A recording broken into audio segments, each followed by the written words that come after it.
Dear friends, if you receive Jesus as your Savior, as your Lord, He shall save you, heal you, forgive you, protect you, bless you, and He shall make you blessing, because He is the Lord of all creation.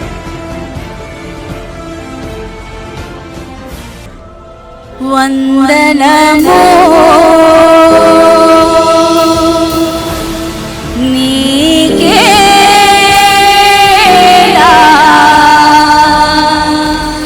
వందనము.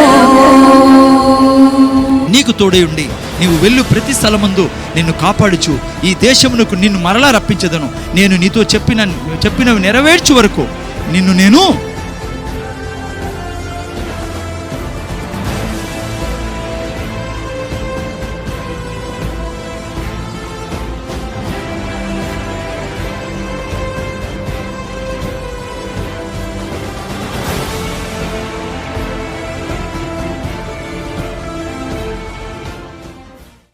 నేను చెప్పే విషయాలు మీకు చాలా ముఖ్యమైన 3 John 2 chapter verse 2. Thank you Jesus. మీరు ఇక్కడ రాచ్చు కదా, కావ్య వచ్చేసి ముందర కూర్చుంటే బాగా వినొచ్చు, ఫ్రంట్లో ఉంటే. ఇక్కడ చైర్ ఖాళీ ఉంది. ఓకే, జాగ్రత్తగా వినండి. 3 John 2 చదవండి తొందరగా. ప్రియుడా నీ ఆత్మ వర్ధిల్లుచున్న ప్రకారము నీవు అన్ని విషయంలోనూ వర్ధిల్లుచు సౌఖ్యంగా ఉండవలనని ప్రార్థించుచున్నాను. ఓకే, చూసారు కదా, మనం ఏం నేర్చుకుంటున్నాం? Prosperity is God's will. ఐశ్వర్యము దేవుని చిత్తం. సో ఇది చాలా ఇంపార్టెంట్ పాయింట్ పిల్లర్ ఇది. ఎందుకంటే ఐశ్వర్యము దేవుని చిత్తం కాదని, బెదరికం దేవుని చిత్తమని అనేక మంది దేవుని బిడ్డలే నమ్ముతున్నారు. సో ఐశ్వర్యం దేవుని చిత్తం. ఇది మీకు నాకు బాగా అర్థం కాలా. మీకు అర్థం కాలేదనుకో, మీకు తెలియదు అనుకో బైబిల్ ఏం చెప్తుందో, అది మీకు లభించదు. చాలా అవసరం ఇది. విశ్వాసం లేకుండా దేవుని చేతి నుంచి ఏది తీసుకోలేంపులారా. దేవుని యొద్దకు వచ్చేవాడు ఆయన ఉన్నాడని నమ్మవలను కదా, ఆయన వెతుకు వారికి ప్రతిఫలం ఇచ్చేవాడు. నువ్వు ఐశ్వర్యం అనేది దేవునికి ఇష్టం లేనిది అనుకుంటే నీ విశ్వాసం అలా ఉంటుంది కాబట్టి నీకేం దొరకదు దేవుని చేతిలో నుంచి. సో అందుకే ఐశ్వర్యం అనేది దేవుని ఇష్టం. ప్రాస్పెరిటీ ఈజ్ గాడ్స్ విల్, దేవుని చిత్తం. మనం ఎందుకు దానికి సంబంధించి బాగా వినాలా, వింటేనే విశ్వాసం వస్తుంది. విశ్వాసం వచ్చినప్పుడు దేవుని చేతి నుంచి నువ్వు తీసుకుంటావు. అందుకే అక్కడ ఏం రాయబడింది, ఇప్పుడు ఆ పాప చదివింది, ఆత్మలో నువ్వు వర్ధిల్లుచున్న ప్రకారము అన్ని విషయంలో. ఇంగ్లీష్లో అయితే హెల్త్ కదా, అక్కడ రాయబడింది క్లియర్గా. హెల్త్ అనే పదం వాడబడింది, తెలుగులో హెల్త్ అనే పదం లేదు. Even as thy soul pros I wish above all thing that thou mayest prosper and be in good health. ఆ తర్వాత మీరు చూస్తే even as thy soul prosper అంటే నీ ఆత్మ అభివృద్ధి చెందుకున్న ప్రకారం, నీ మైండ్లో, నీ స్పిరిట్లో నువ్వు దేవుని గురించి తెలుసుకున్నంత ప్రకారం, అంటే ఎంత తెలుసుకుంటావో దేవుని గురించి, జ్ఞానం జ్ఞానం జ్ఞానం. దేవుడు ఏం చేశాడో నీ కోసం యేసుప్రభు ద్వారా నువ్వు ఎంత తెలుసుకుంటే అంత విశ్వాసం ఉంటుంది, అంత సక్సెస్ ఉంటుంది, అంత ఐశ్వర్యం ఉంటుంది. అందుకే మీరు 2 Pétరు 1 తీకండి. అక్కడ ఏం రాబడిందంటే, భక్తికి నీ జీవమును కావాల్సినవన్నీ దేవుడు నీకు అనుగ్రహించున్నాడు, జ్ఞానము ద్వారా అవన్నీ నువ్వు సంపాదించుకుంటావు. భక్తికి కావాల్సినటువన్నీ, జీవమును ఈ భూమి మీద బ్రతికేదానికి కావాల్సినవన్నీ సమకూర్చేశాడు దేవుడు, యేసుప్రభులు ఇచ్చేశాడు. సో ఇవన్నీ మీకు నాకు లభించాలంటే జ్ఞానము ద్వారానే లభిస్తాయి. 2 Peter చాలా మంచి వాక్యం అది. అందుకే జ్ఞానం చాలా అవసరం పిల్లరా. సో అందుకనే ఆత్మ, మనం ఆ సబ్జెక్ట్ గురించి బాగా తెలుసుకోవాలి. మీరు నేను బైబిల్లో ప్రతి విషయం గురించి బాగా తెలుసుకోవాలి. సో చాలామందికి తెలుసుకోక మరి ప్రాస్పెరిటీ దేవుని చిత్తం కాదని, ప్రాస్పెరిటీ ఉంటే చెడిపోతామని. ప్రాస్పెరిటీ దేవుని చిత్తం పిల్లరా. పావర్టీ దేవుని చిత్తం కాదు. పావర్టీ అంటే దారిద్ర్యం. పావర్టీ అనే ఒక పదానికి అర్థం ఏమంటే, డిక్షనరీలో నేను చూశాను, మీరు చూడండి, డిక్షనరీ ఇంటికి వెళ్ళిన తర్వాత బెగ్గింగ్ అని రాయబడింది. బెగ్గర్, అడుక్కు తినడం. నేను ఇప్పుడే లైక్ ఎవరో ఇక్కడ కళ్యాణి చెప్పింది ఇప్పుడే, నేను కూడా మీకు లాస్ట్ వీక్ చెప్పా. అడుక్కు తినడం అనేది నీతిమంతులకు తగదు. నీతిమంతుల్లో దావీదు అంటాడు, నేను ఎప్పుడు చూడలేదు నీతిమంతులు అడుక్కు తినడం, వారి పిల్లలు అడుక్కు తినడం అంటాడు. మరి దేవుడు ఎలా కోరుకుంటాడు అడుక్కు తినాలని? పావర్టీ ఎట్లా కోరుకుంటాడు దేవుడు? ప్రాస్పెరిటీ కోరుకుంటాడు, ఐశ్వర్యం కోరుకుంటాడు దేవుడు. ఐశ్వర్యం ఉండడం దేవునికి ఇష్టం. అర్థమవుతుందా తల్లి? సో చాలా అవసరము. పిల్లడు బయటికి పోతాడు. Prosperity is God's will. ఒక పని చేయనైనా, సుశాంక్ నువ్వు చైర్ తీసుకున్నాను కూర్చోండు, ఆ గేట్ ఎవరైనా వస్తే తీసి వీళ్ళు పిల్లలు పోనీయకుండా గేట్ వేసేసుకో, గేట్ కొద్దిగా బంద్ చేసుకో. ఓకే, జాగ్రత్తగా నేను ముందర చూడండి. సో ప్రాస్పెరిటీ ఇస్ దేవుని ఇష్టం పిల్లరా.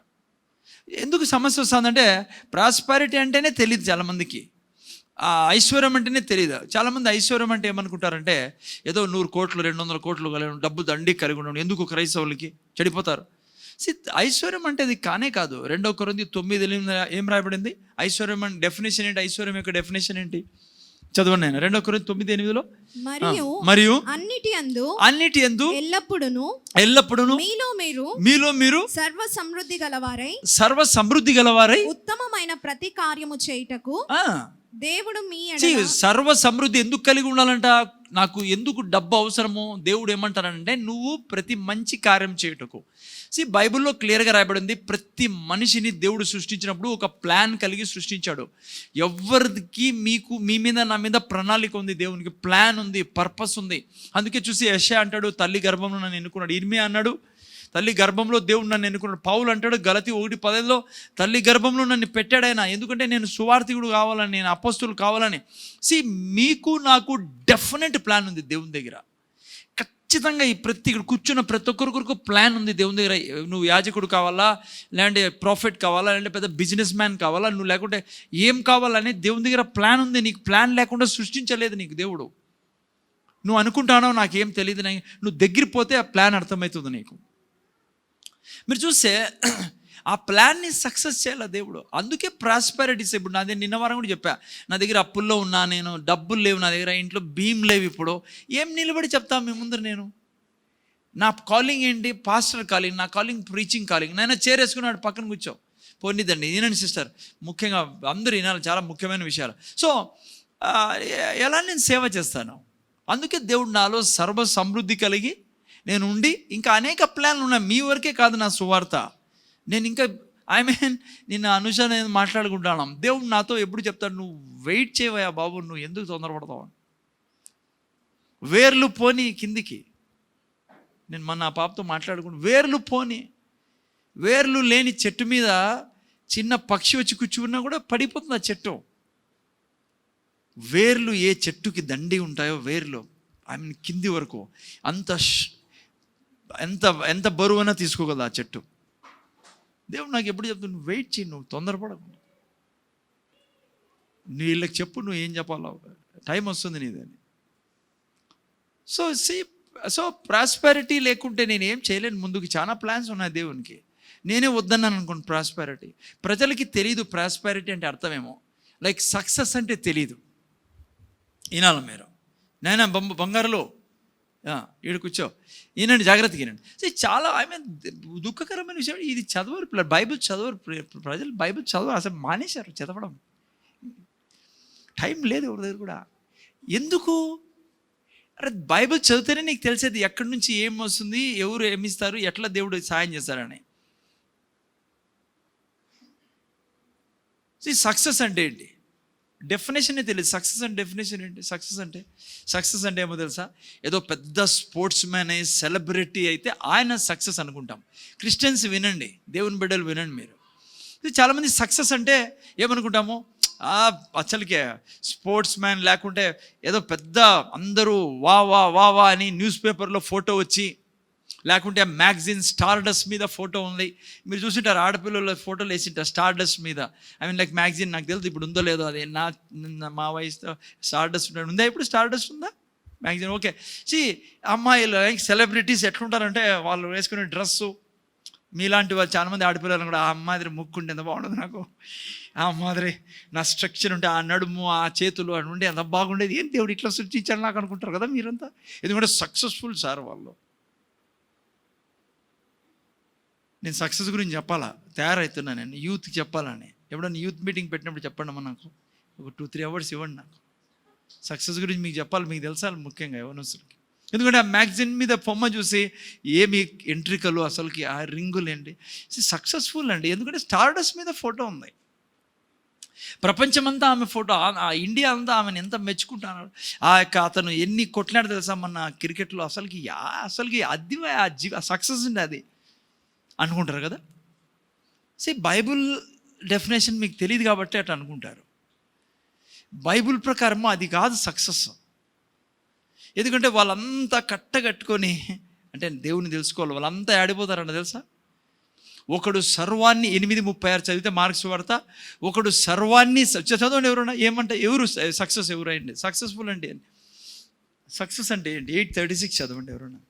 ఒకడు సర్వలోకమును సంపాదించుకొని తన ప్రాణమును పోగొట్టుకొనుట వానికి ఏమి ప్రయోజనం? ఏం ప్రయోజనము? ఊరంతా సక్సెస్ సక్సెస్. అసలు నీ అట్లా వాడు కొడుకుగా పుడితే ఎంత బాగుండు, అట్లాది కూతురుగా ఉంటే ఎంత బాగుండు. అసలు ఆమె ఎక్కడ పోయినా అసలు ఆమెకు ఎంత అభిమానులు. మనోళ్ళు చాలామంది మనోళ్ళు స్టేటస్లో పెట్టుకుంటున్నారు వాళ్ళని. నాకు నవ్వు వస్తాను, నేను ఏం చెప్పను పాపం. కొంతమందికి వాళ్ళ ఫోటో పెట్టుకుంటారు వీళ్ళు స్టేటస్లో. ఆడికి తెలియదు ఆడికి పోతున్నాడో వీడియో. ఎవరు నువ్వు స్టేటస్లో పెట్టుకునే వ్యక్తి? బైబిల్ చదవవు నువ్వు, మురిసిపోతా ఉంటావు వాళ్ళని చూసుకొని. వాళ్ళే జీవితం, కొంతమందికి జీవితాలే పాడు చేసుకుంటున్నారు. వాళ్ళు వెనకలిపోయి వాళ్ళు ఆడుకోపోతున్నారు. వాళ్ళు ఇప్పుడు చదువుతారు ఆడిగిపోతున్నారు, కట్టుకుని ఆడిగిపోతున్నారు. ఏం లాభం? సక్సెస్ అంటే ఏం తెలుసా? సక్సెస్ అంటే దేవుణ్ణి తెలుసుకోవడం పిల్లరా. యా, అది ఒక మనిషికి భూమి మీద పుట్టిన తర్వాత ఎవడు సక్సెస్ఫుల్ అంటే దేవుణ్ణి తెలుసుకున్నవాడు. నిన్ను పుట్టించిన దేవుడే నీకు తెలియదు, నువ్వు ఎందుకు వచ్చావో తెలియదు, నువ్వు ఎక్కడికి పోతున్నావో తెలియదు, నువ్వు ఎట్లా సక్సెస్ అయినావు? ఎవడు చెప్పాడు నీకు అది సక్సెస్ అని? ధనికుడు ఎంతో సంపాదించుకొని, తెలుగులో ఏం రాబడింది మాది, మల్మల్కి కప్పుడే, ఇక్కడ ఏం వేసుకున్నాడంట, రేష్మి బట్టల్లో ఉండేవాడు. ఈ కాలానికి సెలబ్రిటీ అతను. ఈ సెలబ్రిటీ ఎక్కడ సెలబ్రేట్ చేసుకుంటున్నాడు? నరకంలో సెలబ్రేట్ చేసుకుంటాడు తన సెలబ్రేషన్ని. ఎవడు చెప్పాడు వాళ్ళు సక్సెస్ఫుల్ అని? దేవుణ్ణి ఎరగని వాడు అట్టర్ ఫ్లాప్ అయిన వ్యక్తి భూమి మీద. సొలొమోను మహాజ్ఞాని ఏమన్నాడు తెలుసా? పుట్టకుంటేనే బాగుంటాండే, తల్లి గర్భంలోనే, తెలుగులో చెప్తా అభాషణ అయిపోయింటే బాగుంటాండే వాడు అంటాడు. సొలొమోను ఏమన్నాడు తెలుసా? ఎవరు దేవుణ్ణి ఎరగరో వారు పుట్టకుంటేనే బాగుంటాడు. మీరు చూసే క్రిస్టియన్స్ కూడా వాళ్ళవి ప్రొఫైల్ పిక్లో పెట్టుకుంటారు వాళ్ళ ఫోటో. చూసారా? ఏంటి సక్సెస్ అంటే? దేవుణ్ణి తెలుసు. ఓకే, సక్సెస్ఫుల్ లైఫ్ అంటే ఏంటి? మీకు అది కూడా చెప్తాను నేను, ఎందుకంటే ఇంత గొప్ప ఏంటి సక్సెస్ఫుల్ లైఫ్ అంటే? చంటి ఏంటి నీ ప్రకారం సక్సెస్ఫుల్ లైఫ్ అంటే? రోడ్లో పోతానట్లే నా కోసం అంతా సైడ్లో నిలబడుకోవడం సార్, నన్ను పోతా చెయ్యి ఊపుతా అంటే నేను చెయ్యి ఊపుతా అంటే అది successful life. What is successful life? What is the successful life? ఏంటి సక్సెస్ఫుల్ లైఫ్ అంటే? పావని ఏంట్రా నీకు చెప్పరా, నువ్వు మంచి తెలియగలనావే, షార్ప్ మైండ్. ఏంటి సక్సెస్ఫుల్ లైఫ్ అంటే? ఎందుకంటే ఎందుకు అడుగుతున్నాను, మీరు మీరే కన్ఫ్యూజన్లో ఉండేది. మేమంతా అయిపోయింది, గార్డెన్ క్లియర్ అవుతుంది, మా పని. కొంతమంది మాకు అంత ఉండదు. మీకే Shivaji, what is successful life? ఏంటి సక్సెస్ఫుల్ లైఫ్? బ్రదర్ అబ్రామ్ మనకు వద్దులేండి ఇవన్నీ. బ్రదర్ మీరు ఏం చేస్తారు? ఎందుకంటే ఈరోజు యూత్ డిస్కరేజ్డ్ స్టేజ్లో ఉన్నారు, తెలియక, బైబిల్ జ్ఞానం లేక. ఏంటి సక్సెస్ఫుల్ లైఫ్ అంటే?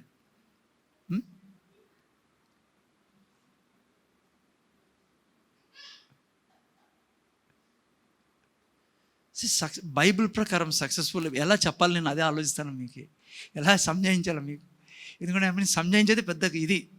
ఓకే సరే, ఎగ్జాంపుల్ చెప్తాను నేను మీకు సంజాయించా. ఓకే, సక్సెస్ఫుల్ లైఫ్ అంటే మీకు బాగుంటుంది, టైం అవుతుంది అయినా కూడా పర్లేదు వినండి, ఎందుకంటే నా నోటి నుంచి వచ్చింది కాబట్టి అట్లా కట్ చేసి పోకూడదు. What is successful life? అంటే ఒక వ్యక్తి జీవించే జీవితాన్ని సక్సెస్ఫుల్ లైఫ్ అంటాం కదా, పొద్దున్న సాయంత్రం. ఓకే, ఎట్లా ఉదాహరణ ఇలా ఎవరిదాన్ని ట్రయల్ తీసుకుని ఉదాహరణ ఇస్తాం. ఒక జీవితం ఎవరిది ఇలా వద్దు.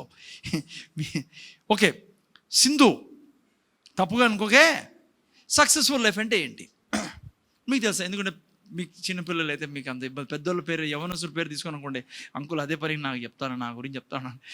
ఎవరి గురించి చెప్పను నేను, మీరంటే నాకు అందరికి చాలా ఇష్టం. నాకు మీరంటే, ఎందుకంటే దేవుడు నాకు మిమ్మల్ని ఇచ్చాడు, ఆత్మీయ జీవితం ముందు తీసుకెళ్ళాలి. ఓకే సరే, సింధుకి సక్సెస్ఫుల్ లైఫ్ అంటే ఏంటి?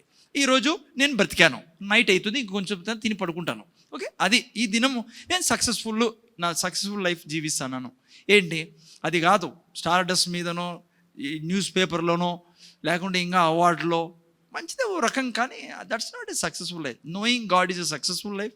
Success and what is successful life? ఏంటి సక్సెస్ఫుల్గా జీవించడం? ఒక వ్యక్తి నువ్వు ఎలా అంటావు? ఒక వ్యక్తి, ఈ వ్యక్తి సక్సెస్ఫుల్ బ్రదర్ అని ఎట్లా అంటావు? నేను చెప్తాను నేనండి అమ్మా, నేను ఉదాహరణ చెప్తాను. సపోజ్ దండి మూర్తి బ్రదర్ కూడా వచ్చాడు వినేకి సక్సెస్ఫుల్. రండి బ్రదర్ రండి, చూసుకుందాం ఈరోజు ఎవరు సక్సెస్ఫుల్ లైఫ్ జీవిస్తున్నారో. ఓకే, అందుకే ఇది లేకుంటే, అందుకే ఐ మీన్ లైక్ ఇది జీవం ఇస్తుంది పిల్లలు, నన్ను బ్రతికిస్తుంది అంట దేవుని వాక్యం, మనల్ని బ్రతికిస్తుంది. ఓకే, సక్సెస్ఫుల్ లైఫ్ బ్రదర్, మేము సక్సెస్ఫుల్ లైఫ్ గురించి మాట్లాడుకుంటున్నాము. ఒక వ్యక్తి సక్సెస్ఫుల్ అని ఎట్లా చెప్తారు మీరు? బుల్లెట్లో పోతా అంటే చెప్తాను సార్ అంటారు. ఐ మీన్ బుల్లెట్లు, కార్లు ఇవన్నీ ఓకే, ఈ లోకంలో ఉండాలి మంచివి, కానీ అవన్నీ పెట్టుకొని పోయి అగ్నిలో కాలతా ఏం ప్రయోజనం? ఒకడు సర్వాన్ని సంపాదించుకొని తన ఆత్మను పోగొట్టుకుంటే ఏం లాభం? అది కాదు సక్సెస్ దేవుడిని తెలుసుకోవడం success. What is successful life? Okay, చిన్న ఉదాహరణ నాకు తెలిసినంత భాషలో చెప్తాను మీకు. ఓకే, ఏనండి, సపోజ్ సక్సెస్ఫుల్ లైఫ్ ఏంటి? సింధుని ఉదాహరణ తీసుకొని చెప్తా, ఎందుకంటే పాపం చిన్నది చాలా మంచిది. ఓకే, సపోజ్ సింధు పొద్దునే లేచింది, కళ్ళు తెరిచింది బెడ్ మీద నుంచి, తెరుస్తూనే ఏమన్నా తెలుసా? సక్సెస్ఫుల్ లైఫ్ జీవించే వాళ్ళు చెప్తున్నాను నేను, నాకు తెలిసిన విధానంగా. ఓకే, పొద్దున్న లేస్తునే సింధు ఏం చేయాలా? లైక్ పొద్దున్న లేస్తునే కళ్ళు తెరుస్తునే, తండ్రి కృతజ్ఞతలో నాకు ఇచ్చిన జీవితాన్ని బట్టి, ముందర చూడండి వెనకలు చూడొద్దండి, నాకు ఇచ్చిన జీవితాన్ని బట్టి నీకు వందనాలు తండ్రి, నువ్వు నా దేవుడు అవుతాను, నన్ను నీతిమంతురాలుగా చేసావు, పరిశుద్ధురాలుగా చేసావు, నీ కుమారుడు రక్తం ద్వారా నాకు ఇచ్చిన గొప్ప జీవితాన్ని బట్టి వందనాలు అని కృతజ్ఞతలతో లేచింది. ఓకే, కృతజ్ఞతలతో లేస్తూనే మరి తన ఆ యొక్క ప్రేయర్ రూమ్లోకి పోయింది అనుకుందాం. ఇంట్లో ప్రేయర్ రూమ్ చేయాలా, ఇది ఉండాలా, మరి మీరు సక్సెస్ఫుల్ లైఫ్ జీవిస్తుంటే ఇవన్నీ ఉండాలా. ఇట్లా టైమింగ్ ఇది కావచ్చు, కానీ జనరల్లీ నాకు ఒక పాస్టర్గా నేను చెప్పేది ఇది సక్సెస్ఫుల్ లైఫ్ అంటే నా ప్రకారం వింటానండి. తీసుకెళ్ళండి సార్, సక్సెస్ఫుల్ లైఫ్ గురించి చెప్తాను, అడ్డం పడుతున్నాడు. సో ఆ తర్వాత పేరు ఏం పేరు, సింధు పోయింది బెడ్రూమ్లో, ప్రేయర్ రూమ్లోకి పోయింది. అక్కడ పోయి దేవుణ్ణి స్తుతించింది. 5 గంటలకు లేచింది పాప. 5 గంటలకు లేచి దాదాపు 5:40 వరకు దేవుణ్ణి స్తుతించి ఆరాధించి బయటకు వచ్చింది 6 గంటలకి. వస్తూనే బయట బెడ్రూమ్లోకి వస్తే ఐ మీన్ లైక్ ఇంట్లోకి వస్తానని చూస్తుంది. అక్కడ చూసే పేపర్లు పడి ఉన్నాయి, కచ్చడా పడి ఉంది, టక్క అట్లా చెక్కుతుంది. ఆడపిల్లలు చెక్కుతారు కదా, చెక్కిన తర్వాత పరక తీసుకొని చక్కగా ఊడ్చేస్తుంది, అంత నీట్గా ఊడ్చేస్తుంది. ఓకే, బట్టలు ఆడ పడి ఉంటాయి, మడతేసి అన్ని పెట్టేసింది. వెంటనే మమ్మీతో ఉంటుంది, మమ్మీ థ్యాంక్ యూ మమ్మీ, మరి నిజంగా ఏం చేశాను అడగాల్సిన పనిలే, టక్కడక్క పోతుంది అసలుకి. లైక్ ఐ మీన్ సామాన్ ఏదో మీకు తెలుసు కదా, కాయగూరలు కడగడం, అది కడగడం. ఎందుకంటే 8:30 కదా స్కూల్ పోవాలా, 8:15కి ఇంటి నుంచి బయలుదేరాలా. 6 అయిపోయింది ఆల్రెడీ. ఇప్పుడు 6 to 8 వరకు, 6 to 7 వరకు ఏం చేస్తుందంటే సింధు టక్కడగా సామాన్లు కడగడం, ఏమన్నా ఉంటే అవి ఇవి ఊడ్చడం ఏమి ఉంటే వెంటనే మమ్మీ దగ్గర పోయి కాయగూరలు కడిగడం, బ్రదర్ ఆకు కడిగడము అన్నీ అయిపోయిన తర్వాత మమ్మీ ఓకే 7 అవుతుంది మమ్మీ, నేను ఫ్రెష్ అయ్యి టక్కన వస్తాను తొందరగా. మరి టక్కడక ఈ చేయదు అనుకుంటున్నారు ఆ పాప. రేపటి నుంచి చూడండి 7 నుంచి 8 వరకు పోయి ఫ్రెష్ స్నానం చేసిన తర్వాత మళ్ళా బుక్కులు గిక్కులు ఏమన్నా అని పెట్టుకొని కరెక్ట్గా వచ్చి టిఫిన్ తిని, మరి టిఫిన్ తిన ద్వారా ప్లేట్ అట్లా ఇసరేది, కానీ ప్లేట్ కూడా కడిగేసి గ్లాస్ అక్కడ పెట్టేసి అన్నీ పెట్టేసి మమ్మీకి చెప్తుంది, మమ్మీ థ్యాంక్ యూ మమ్మీ, వస్తాను mummy, God bless you mummy అని చెప్పేసి పోతుంది. Okay, successful life.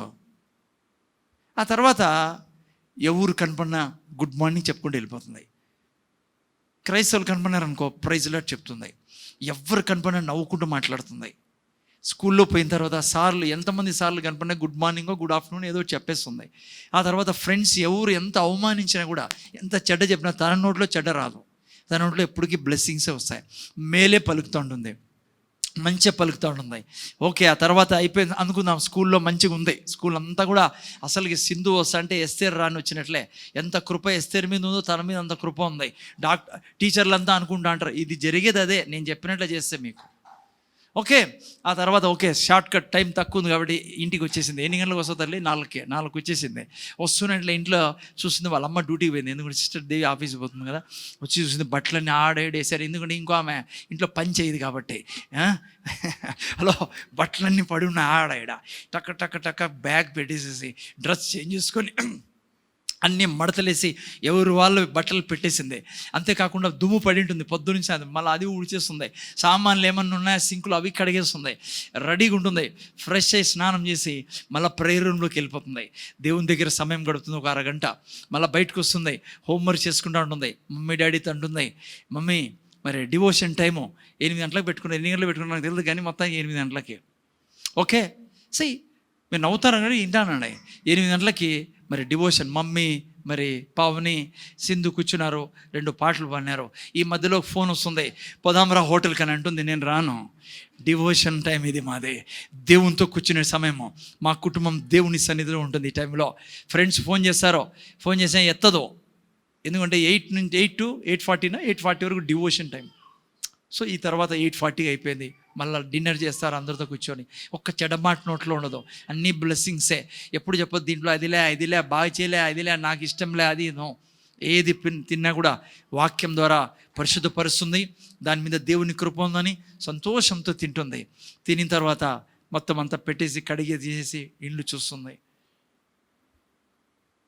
ఆ తర్వాత పడుకునే ముందు దేవుని సన్నిధిలో పోయి ఆలోచిస్తుంది, తండ్రి ఈరోజు ఎలా బ్రతికాను నేను, ఏంటి నా బ్రతుకు పొద్దు నుంచి సాయంత్రం వరకు.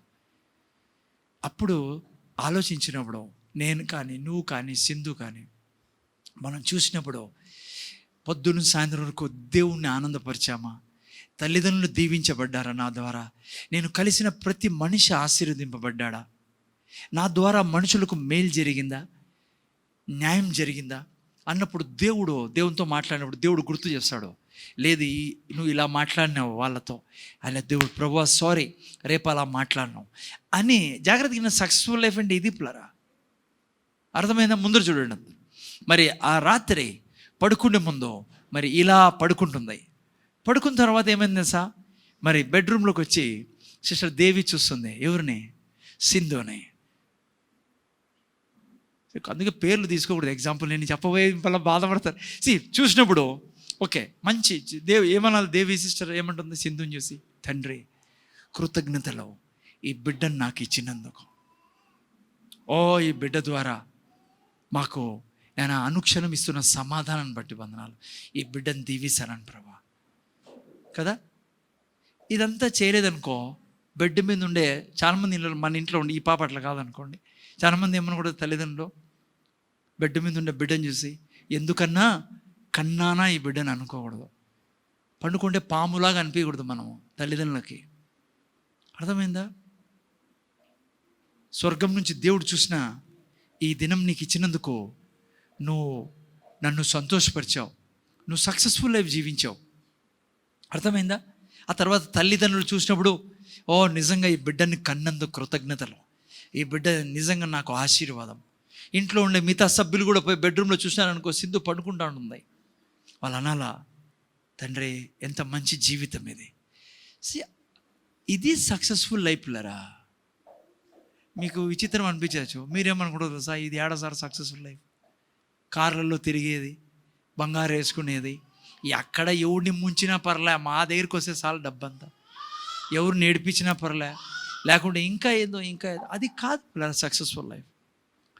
నిన్ను మనుషులు చూసినప్పుడు నీ జీవితాన్ని, ఆ దినము నువ్వు జీవించిన జీవితాన్ని మనుషులు ఆనందపడాలని నువ్వు బ్రతికి ఉన్నందుకు ఈ భూమి మీద దేవునికి చెప్పాలా కృతజ్ఞతలు. తండ్రి కృతజ్ఞతలో ఈ మనిషిని నాకు స్నేహితురాలుగా ఇచ్చినందుకు, ఇలాంటి ఈ మనిషిని నాకు తల్లిగా ఇచ్చినందుకు, లేకుంటే ఈ మనిషిని నాకు కూతురుగా ఇచ్చినందుకు, అది సక్సెస్ఫుల్ లైఫ్ అంటే. ఎవడు చెప్పాడు ఏందేందో నీకు సక్సెస్ఫుల్ లైఫ్ అంటే? నా కాళ్ళు ఇట్లున్నాయి, అట్లుంటే బాగుంటానులే, నా ముఖం ఇట్లుంది, నా కలర్ తెల్లగుంటే బాగుంటానులే, నా ముక్కు ఇట్లా బాగుంటానులే, నాకు ఇంత వెయిట్ ఉంటే బాగుంటానులే, నాకు పలానా ఇంట్లో పుడే, అది కాదమ్మా. దేవుణ్ణి తెలుసుకోవడం, సక్సెస్లో ఎంటర్ కావడం. సక్సెస్ఫుల్ లైఫ్ అంటే పొద్దు నుంచి సాయంత్రం వరకు నేను ఎలా జీవిస్తానో ఆ జీవితాన్ని అనాలిసిస్ చేసుకోవడమే సక్సెస్ఫుల్ లైఫ్. రాత్రి పడుకున్నప్పుడు మీ అమ్మ చెప్పాలా, మీ నాయన చెప్పాలా, కృతజ్ఞతలు ఈ బిడ్డని ఇచ్చినందుకు తండ్రి, దేవునికి చెప్పాలా. నిన్ను చూసినప్పుడు కూడా నిన్ను చూసి ఆనందించాలి పిల్లరా. నిన్ను చూసి మీ అమ్మ మీ నాన్న గర్వంగా చెప్పుకోవాలా. నా కూతురు ఆమె, ఎవరితో చెప్పాలన్నా నీ గురించి ఆశీర్వాదాలే నీ గురించి మాట్లాడాలా, మేలులే మాట్లాడగల, ఆయాసం రాకూడదు నీ గురించి. అది సక్సెస్ఫుల్ లైఫ్లరా. ఎవడు చెప్పాడు కోట్లు కూడా సంపాదాలా, ఇంత సంపాదాలి? నేను చెప్తున్నా, ఈ లైఫ్ నువ్వు జీవిస్తా అంటే ఖచ్చితంగా నువ్వు పైకే వెళ్ళడం జరుగుతుంది. బైబిల్లో ఎవరైనా చూసుకోండి, యోసేపుకి బండలు గడిగే పని ఇచ్చారు, అంటే ఒక ఇంట్లో పని మనిషి చక్కగా చేసుకుంటూ వస్తానని బైబిల్ చెప్తుంది. రోజు రోజుకి ఏమైంది, దేవుడు ప్రమోషన్ ఇచ్చి జైల్లోకి పంపించాడు. జైల్లో కూడా ఏమైంది, చక్కగా పని చేస్తాడు. దేవుడు కొద్ది రోజుల తర్వాత జైలు వద్దు నీకు, రాజు ఇంట్లో నువ్వు ఉండాలని చెప్పి ఆడికి తీసుకెళ్ళాడు. అంతే సింధు, నేను చెప్పాను కదా ఆ పాప జీవితం. అంటే జస్ట్ నాకు తెలిసినట్లు ఎగ్జాంపుల్ ఇచ్చాను మీకు. అది ప్లరా, మీరు అనుకుంటున్నారు కానీ ఇలా జీవించుకుని బట్టి ఎవరు పట్టించుకుంటారు సార్, ఎవరు ఏం లాభం సార్, బయట చూడు ఎంత చక్కగా కత్తిలాగా ఉంటారు. అసలుకి ఎంత ముంచాలన్నా, ఎన్ని కొంపలు ముంచాలన్నా ముంచేసి కూడా పైకి రావాలా. నేను చెప్తున్నా, అది డర్టీ లైఫ్, డిమోనిక్ లైఫ్, అది దురాత్మల జీవితం. అది దినమంతా ఎలా జీవిస్తున్నామని, అది సక్సెస్ఫుల్ లైఫ్. అది ప్రతిరోజు నువ్వు చేసుకుంటూ పోతే ఖచ్చితంగా నువ్వు ప్రధానమంత్రి ఇంట్లో ఉంటావు, లేకుంటే ఎక్కడ చేరాలో అక్కడ చేరుతావు. ఎంత డబ్బు కాలం అన్ని డబ్బులు ఇస్తాడు దేవుడు. ఎంత అసలు నీ వేరే ఉంటుంది. నీ అనారోగ్యమా, నీ దరిదాపులు రానిడు దేవుడు. అది జీవించే విధానం పిల్లరా. నీ గురించి అందరూ ఆయాసపడుతున్నారనుకో, అది సక్సెస్ఫుల్ లైఫ్ కాదు. మీ అమ్మ అనింది అనుకో, ఎందుకన్నా కన్నాను రా అని. మీ అమ్మ మనసులో, నోట్లో అనుకోకుండా మనసులోనే అనుకుంటుంది అనుకో, అది వేస్ట్ లైఫ్. అది సక్సెస్ఫుల్ లైఫ్ కాదు. నీ వల్ల అందరూ బాధపడుతున్నారు అనుకో, నీ వల్ల అందరూ ఏడుస్తాను అనుకో, నువ్వు ఎక్కడ కూడా అందరినీ బాధించేవాడిగా ఉన్నావు అనుకో, అది సక్సెస్ఫుల్ లైఫ్ కాదు. It's not a successful life. దేవుణ్ణి తెలుసుకున్న తర్వాత కూడా నేను చెప్పాను కదా, అది దేవుణ్ణి తెలుసుకోవడమే సక్సెస్ఫుల్ రా. పెద్ద లైక్ ప్రపంచంలో నువ్వు పెద్ద ఆటగాడు కావచ్చు, పెద్ద ప్లేయర్ కావచ్చు, అసలు నీ రికార్డ్ ఎవరు బ్రేక్ చేయను, కానీ దేవుడి దృష్టిలో అది సక్సెస్ కాదు. అందుకే బైబిల్లో ఇప్పుడే చదువుకున్నాం 8:36లో, ఒకడు సర్వమును సంపాదించుకొని ఏం లాభము. కానీ మీరు బయటికి అడగండి, నేను చెప్పినట్లు సక్సెస్ అది కాదు. బయటికి అడిగితే సక్సెస్ ఎవరు తెలుసా, అది వాళ్ళే అందరూ సక్సెస్. నేను చెప్పాను, చాలామంది క్రైస్తవ స్టేటస్లో పెట్టుకుంటారు, స్పోర్ట్స్ మ్యాన్వి లేకుంటే ఆ ఫిలిం యాక్టర్వి. నేను చూసాను చాలామంది క్రిస్టియన్స్ పెట్టుకోవడము. ఆయనకి తెలుసు ఆ వ్యక్తి అడిగిపోతాడు, ఆ వ్యక్తికి దేవుడు ఎవరో తెలియదు కాబట్టి ఆ వ్యక్తి అడిగిపోతాడు చనిపోతే. వాళ్ళు కాదు మన హీరోస్, అది కాదు వాళ్ళ సక్సెస్ కాదు. వాళ్ళు సక్సెస్ కాలేదు జీవితంలో. ఎవరు సృష్టించారో దేవుడే తెలియనప్పుడు ఎట్లా సక్సెస్ అవుతాడు? సో మీరు అనుకోవచ్చు, ఒక ప్రశ్న ఎప్పుడు క్రైస్తవులు నేను కూడా అడుగుతాను, దేవుడిని అడుగుతాను ఎప్పుడు. వాళ్ళకి యేసుప్రభు గురించి తెలియకుంటే వాళ్ళు ఎట్లా తెలుసుకుంటారు సరే దేవుని గురించి? ఎవరైనా చెప్పాలా కదా అని. ఇదే సార్, సృష్టిలో దేవుడు ప్రతి మనిషిని సృష్టించినప్పుడు లోపల కన్సైన్స్ పెట్టాడు, ఒక ఫిట్ చేశాడు యంత్రాన్ని దేవుడు. అందుకే బైబిల్ ఏమంటుంది సార్, రోమిలు రాసిన పత్రిక 1వ అధ్యాయంలో, ఎవ్వడు చెప్పలేడంట దేవుడు ఎవరో నాకు తెలియదని. అబద్ధం అదే అంటుంది బైబిల్. అందరికీ తెలుసు దేవుడు ఎవరో అని. అందుకే అక్కడ రాయబడింది, ఇంత పెద్ద సృష్టి నీ ముందర ఉంటే నీకు దేవుడు ఎవరో అర్థం కావడం లేదా? నువ్వు పూజిస్తే జంతువా దేవుడు? ఆకాశాన్ని, భూమిని, జగత్తుని సృష్టించి, సముద్రాలని సృష్టించి, సరిహద్దులు పెట్టి, గెలాక్సీని సృష్టించి, పొద్దున్నే సూర్యుడు వస్తాడు, సాయంత్రం చంద్రుడు వస్తాడు, నీకు తలగా పని చేయడం లేదా ఎవరు దేవుడు అనేదాన్ని? నువ్వు పట్టించుకోవడం లే. నువ్వు ఎందుకంటే ఇదే సక్సెస్ అనుకుంటావు, డబ్బులు కడిగి ఉండడం. అది సక్సెస్ కానీ కాదు పిల్లరా. సక్సెస్ ఏంటో తెలుసా? దేవుణ్ణి తెలుసుకోవడం. సక్సెస్ఫుల్ లైఫ్ ఏంటో తెలుసా? పొద్దు నుంచి రాత్రి బెడ్ ఎక్కేంత వరకు మరి ఎలా బ్రతుకుతున్నాను నేను దేవునికి ఆశీర్వాదంగా, మనుషులకు ఆశీర్వాదంగా ఉన్నానా? అది పిల్లరా. అలా జీవించుకుంటూ పోతూ ఉండండి. మీరు ఎప్పుడు బీదరికం చూడరు, అనారోగ్యం చూడరు, వేరే ఉంటుంది లైఫే. ఎవ్వడు మిమ్మల్ని ఆపలేడు, విజయానికి ఎవరు ఆపలేడు. రావచ్చు సమస్యలు, కానీ మీకు ఎక్కడ అపజయం ఉండదు. ఓకే, సో నా సబ్జెక్ట్ ఇది కాదు, కానీ మొత్తానికి ఎందుకు ఇది వచ్చిందంటే, కొన్ని పదాలకి అర్థం తెలియక, మనకు ప్రాస్పెరిటీ అంటే పదాలకి అర్థం తెలియదు మనోళ్ళకి, దేవుని బిడ్డలకి. ఎందుకు బ్రదర్ అది చెడిపోతారు? లేదు పిల్లరా, ప్రాస్పెరిటీ చాలా అవసరం. ప్రాస్పెరిటీ లేకుంటే దేవుని యొక్క ప్రణాళికలు నేను నెరవేర్చలేం. చాలా ప్రణాళికలు నెరవేర్చలేం. అన్నిటికీ డబ్బు కాలం మనకు. అందుకే ప్రాస్పెరిటీ గురించి మనం నేర్చుకుంటాను. ఓకే, సో గత వారాలు నేను మీకు ఆల్రెడీ కవర్ చేసేది ఏమని, దేవుడు ఎటువంటి దేవుడు మనం తెలుసుకున్నాం. దేవుడు ఎటువంటి వాడు? ఎల్ షదాయ్, ఐశ్వర్యం ఇచ్చే దేవుడు. ఆయన తన బిడ్డలను ఎప్పటికీ మేలుల్లో చూడాలని కోరుకునే దేవుడు, ఐశ్వర్యంలో చూడాలనుకునే దేవుడు. బైబిల్లో చూడండి, దేవుడు ఎవరైనా బీదగా చేసినట్లు ఎవరైనా ఉందా? మీకు తెలుసా? నాకైతే తెలియదు. మీ బైబిల్లో ఏమన్నా చెప్పాలి, దేవుడు ఇన్ని బీదగా చేశాడు. బీదగా ఉంటే భలే ఇష్టం దేవునికి. లేదు పిల్లరా, ఆయన ఎల్ షదాయ్, ఆయన యెహోవా ఈరే దేవుడు. ఓకే, రెండోది మనం ఆల్రెడీ చూసుకున్నాం. అబ్రహాం ఎట్లా వాడు? అది చాలా ఇంపార్టెంట్. అబ్రహాం పార్ట్ అబ్రహాం చేశాడు, మన పార్ట్ మనం చేయాలి పిల్లరా. అబ్రహాము ఎటువంటి వాడంటే లైక్ ఒబీడెంట్ వ్యక్తి పిల్లరా. అంటే దేవుణ్ణి కంప్లీట్గా నమ్మేవాడు, అనుమానించేవాడు కాదు. ఇంగ్లీష్లో చాలా మంచి పదం వాడబడింది, హీ డిడ్ నాట్ కన్సిడర్. దేవుడు ఏదన్నా చెప్తే దానికి విరోధంగా ఆలోచన రానిచ్చేవాడు కాదు ఆయన, జరగదు అనేది కాదు, రానిచ్చేవాడు కాదు. అందుకే 75లో దాదాపు 66లో ఆయన దేవుని దగ్గర రావడం జరిగింది పిల్లరా. మరి 100 సంవత్సరాల వరకు ఎప్పుడు అనుమానించలే. ఆయన అబద్ధం చెప్తాడా? దేవుడు అబద్ధం చెప్తాడా? దేవుడు అబద్ధం చెప్పాడు, ఖచ్చితంగా ఇస్తాడు, ఖచ్చితంగా తన టయానికి ఇస్తాడు. అందుకే లైక్ దేవుడు ఏది ఇవ్వడానికి కూడా వెనకాలలేదు అబ్రహాంకి. ఎందుకంటే దేవునికి అర్థమైంది అబ్రహాం నన్ను వదిలిపోడని. ఒబీడియంట్ పిల్లరా, ఒబే చేసే వ్యక్తి, ఫెయిత్కే ఒక తండ్రిగా ఉన్న వ్యక్తి ఆయన. అంటే దేవుడు ఏం చెప్పి నమ్మేస్తాడు ఆయన. అట్లే ఉండాలి మీరు నేను కూడా పిల్లరా. అనుమానం పడదు. ఈరోజు అప్పుల్లో ఉండొచ్చు, కష్టాలు ఉండొచ్చు, కానీ దేవుడు ఏదైనా చెప్పింటే అది చేసుకుంటూ పోతానని బయటపడేసే వ్యక్తి ఆయన. దేవుడు ఎట్లా అబద్ధం చెప్తాడు? సో ఈ రెండు చూసుకున్నాం. మూడోది నేను ఇది కూడా చెప్పాను మీకు, అసోసియేషన్ బ్లెస్సింగ్స్ అని. అసోసియేషన్ బ్లెస్సింగ్స్ అంటే ఏంటి తెలుగులో ఏదన్నా? అసోసియేషన్ బ్లెస్సింగ్ సాంగత్యం వలన వచ్చే ఆశీర్వాదాలు తీసుకున్నాం కదా నిన్న వారం మొన్న వారం మనం చదువుకున్నాం. ఇది ప్రిన్సిపల్, దేవుని ప్రిన్సిపల్, ఇది లా. చాలా ముఖ్యమైన. జస్ట్ ఒక టచ్ చేసి ముందుకు వెళ్తాను నేను ఈరోజు కొత్త విషయంలో. ఇది చాలా ఇంపార్టెంట్ ప్రిన్సిపల్ పిల్లల దేవుంది.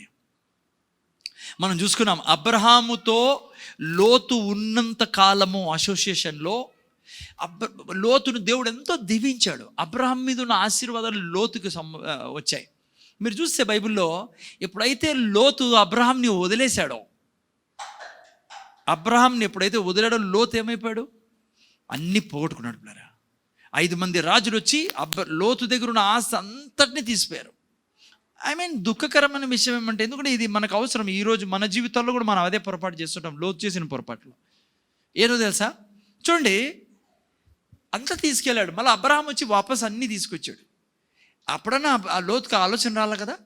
లోతు అయినా కూడా అబ్రహాంను వదిలి ఉన్నదానికి కోరుకున్నాడు. ఆ తర్వాత ఏమైంది తెలుసా మీకు? తన భార్య ఉప్పు స్తంభంగా మారింది, పిల్లలు చెడిపోయారు. ముఖ్యమైనది ఏం జరిగింది తెలుసా మీకు? తన ఆస్తి అంతా ఏమైంది? బూడిదైపోయింది. ఏమైంది? బూడిదైపోయింది. ఏంది లేదు లోతు దగ్గర. నేనే లోతు జగలో ఉంటే నేను మాత్రం అబ్రహాంని విడిచేవాడిని కాదు పిల్లరా, విడిచిపెట్టేవాడిని కాదు. అబ్రహాం అన్నానుకో నువ్వు వేరే పోని, నేను అనేవాడిని పక్క సందులో ఉంటాను కానీ నీ నుంచి దూరం మాత్రము పోనని. ఎందుకు ఈ విషయం చెప్పాను తెలుసా? 2 వాక్యాలు నేను మీకు ఈరోజు చెప్తాను లోతు గురించి. నేను చాలా మెడిటేట్ చేసే ఈ వ్యక్తి గురించి, ఎందుకు లోతు అలా చేయాల్సి వచ్చిందని. చూడండి, లోతు పక్క నుండి కూడా ఎప్పుడూ సంతోషంగా లేడు. 2వ పేతురులో చూడండి, మీరు ఆ మాట రాయబడింది. పక్కన ఉన్నాడు కానీ అబ్రహాం విడిచిపెట్టి వదిలేసి 2వ పేతురే కదా, 2వ పేతురులో 2వ అధ్యాయం 5-6 వాక్యాలు చూడండి. మరియు ఆయన పూర్వకాలమందున్న 6వ వాక్యం. మరియు ఆయన సొదొమ గొమొర్రాలను పట్టణములను భస్మం చేసి ముందుకు భక్తిహీనులకు వారికి వాటిని దృష్టాంతంగా ఉంచుటకై వాటికి నాశనము విధించి కదమ్మా. హోమోసెక్సువాలిటీ కానీ, అడల్టరీ కానీ, సెక్సువల్ ఇమ్మొరాలిటీ కానీ నాశనం చేసి పెడుతుంది మనిషిని. వ్యభిచారము లేకుంటే హోమోసెక్సువల్ తెలుసు కదా మీకు. ఈ యొక్క శరీరానికి సంబంధించిన పాపము ఎప్పటికీ మేలు చేయదుమా, అది ఖచ్చితంగా నిన్ను నాశనం చేస్తుంది. అందుకే రాయబడి దృష్టాంతంగా. అందుకు వాళ్ళని దేవుడు చూపించాడు ఏం జరగబోతుందో అట్లా చేసే వాళ్ళకని. అది కాదు పాయింట్. ఇక్కడ చూడండి, ఉంచుటకై వాటికి నాశనం విధించి 7వ వాక్యం చూడండి.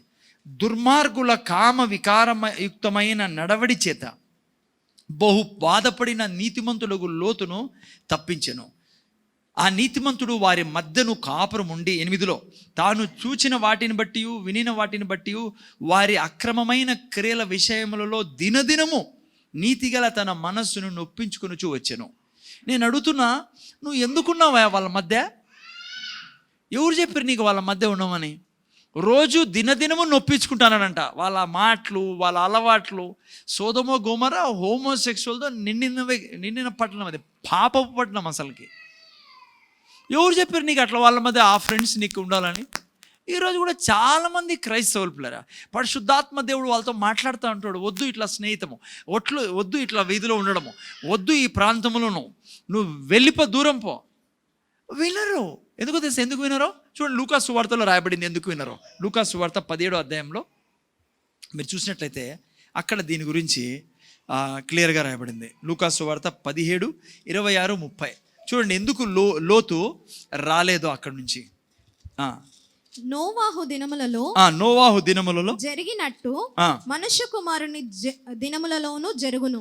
అంటే ఈ అంత్య దినాల్లో, అంటే యేసుప్రభు దినాలు, యేసుప్రభు రాకడ ముందు, ఇప్పుడు ఎగ్జాక్ట్లీ మనం చూసాం మన ఈ దినాల్లో ఏం జరుగుతుందో అదే నోవాహు దినంలోనూ లోతు దినంలో జరిగేది. నోవాహు దినంలో ఏం జరిగింది తెలుసు కదా?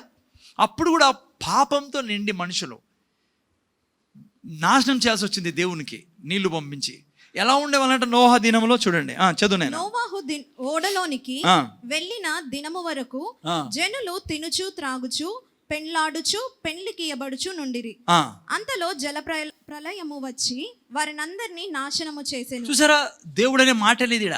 దేవుడు లేదు ఆ టైంలో వాళ్ళకి. నోవా దినంలో రెండు పనులు, తినడము, తాగడము, పెళ్లికి ఇచ్చుకోవడం.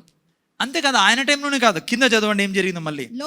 లోతు దినంలో జరిగినట్లును జరుగును. జనులు తినుచు త్రాగుచు కొనుచు అమ్ముచు నారు నాటుచు ఇండ్లు కట్టుచు నుండ్రి. అయితే లోతు సోదమ విడిచిపోయిన దినము ఆకాశం నుండి అగ్ని గంధం కురిసి వారందరినీ ఈరోజు కూడా చూస్తే మీరు ఇక్కడ కూడా దేవుడు అనేది లేదు. నోవా దినంలో, లోతు దినంలో రెండు భయంకరమైన పనులు. నోవా దినంలో నీటి ద్వారా నాశనం చేయబడింది, లోతు దినంలో అగ్ని ద్వారా నాశనం చేయబడినారు వాళ్ళు. ఎందుకంట దేవుడు అనే పదమే లేదాడ. కానీ ఏ దాంట్లో మునిగి ఉన్నారు వాళ్ళు? పెళ్ళిళ్ళు, తినడము, తాగడము, నాటడము, ఇల్లు కట్టుకో. ఎగ్జాక్ట్లీ ఈరోజు కూడా అట్లే ఉన్నారు. చాలామంది దేవుని బిడ్డలు పిల్లరా, వాళ్ళకి తెలుసు మేము ఉండే జాబ్ మంచిది కాదు, మేము ఉండే పరిసరాలు మంచివి కావు, మా పిల్లలు చెడిపోతారు. వాళ్ళకి పరిశుద్ధాత్మ దేవుడు మాట్లాడుతూనే ఉంటారు. నేను చాలామంది నా అనుభవంతో చెప్తున్నా, అయినా కూడా ఆడే ఇరుక్కొని ఉంటారు. ఎందుకంటే జాబ్ జీతం ఎక్కువ. సాతానికి బాగా తెలుసు నీ కుటుంబాన్ని పాడు ఎలా చేయగలనని. వాడు అదే పనిగా నీకు శాలరీనే ఎక్కువ ఇప్పించేవాడు, ఎందుకంటే వాళ్ళు అన్యులే కాబట్టి. నేను చాలామందికి బంగపోయి కూడా చెప్తుంటా, డబ్బు వెనకాల పడి మీరు సర్వాన్నే నాశనం చేసుకొని సర్వాన్నే కోల్పోతారు. డబ్బు కొద్దిగా తక్కువ ఉన్నా నువ్వు నీ కుటుంబము లోతులా కాకుండా అబ్రహాం ఎప్పుడు దేవుని దగ్గర ఉన్నాడు, తన పిల్లల్ని దేవునిలో పెంచుకున్నాడు. అబ్రహాం తర్వాత ఇస్సాకు తర్వాత యాకోబు. మీరు చూసుకుంటే అబ్రహాం వంశం ఎలా పోతుంది? పక్కన ఊరిలో ఉన్నాడు. ఎందుకు ఉండాలి అట్లా వాళ్ళ దగ్గర? ఎక్కడ దేవుని భయభక్తులు లేవు. అక్కడ ఏముంది? లోతు దినాల్లో వాళ్ళ సొదొమ గొమొర్రాలో ఏముంది?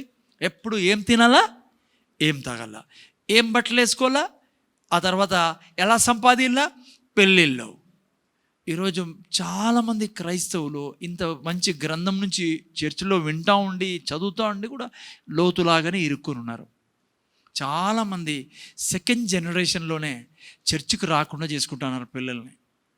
ఎందుకంటే అట్లా ఏరియాలో ఉంటాను, చర్చ్ లేదు నీకు, మంచి దేవుని యొక్క బిడ్డల యొక్క సహవాసం లేదు నీకు. మీకు తెలుసా పిల్లరా, 2 సార్లు వచ్చాక మనం ఇబ్బంది పడతాం చర్చికి. ఈడ కొన్ని చోట్ల చర్చెస్లో దాదాపు వారానికి 4 సార్లు కలుసుకునే చర్చ్ ఉన్నారు. రియలీ స్పీకింగ్ 4 సార్లు కనీసం కలుసుకునే వాళ్ళు. స్త్రీల మీటింగ్ అని, ఉపవాస ప్రార్థన అని. ఏమవుతుందో తెలుసా, ఆ టైంలో మనకు ఈ యొక్క ఏం తిందుమా ఏం తాగు దూరం ఉంటాం మనము. ఆ తర్వాత ఈ యొక్క పెళ్ళిళ్ళు, చింత, అవన్నీ మనము చేయాలి. మనము తినం తాగాల, మనకు పెళ్ళిళ్ళు ఉన్నాయి, అవన్నీ చేయాలి. కానీ మనం దేవుళ్ళు, అబ్రహాం చేయలేదా పిల్లలకి పెళ్ళి? అబ్రహాం గాలి తినేవాడా? అబ్రహాం అన్నం తినేవాడే కదా. నా దగ్గర టైం లేదు కానీ ఆ టాపిక్ చాలామంది పాడు చేసుకోవడం నా కళ్ళారా చూశాను పిల్లరా.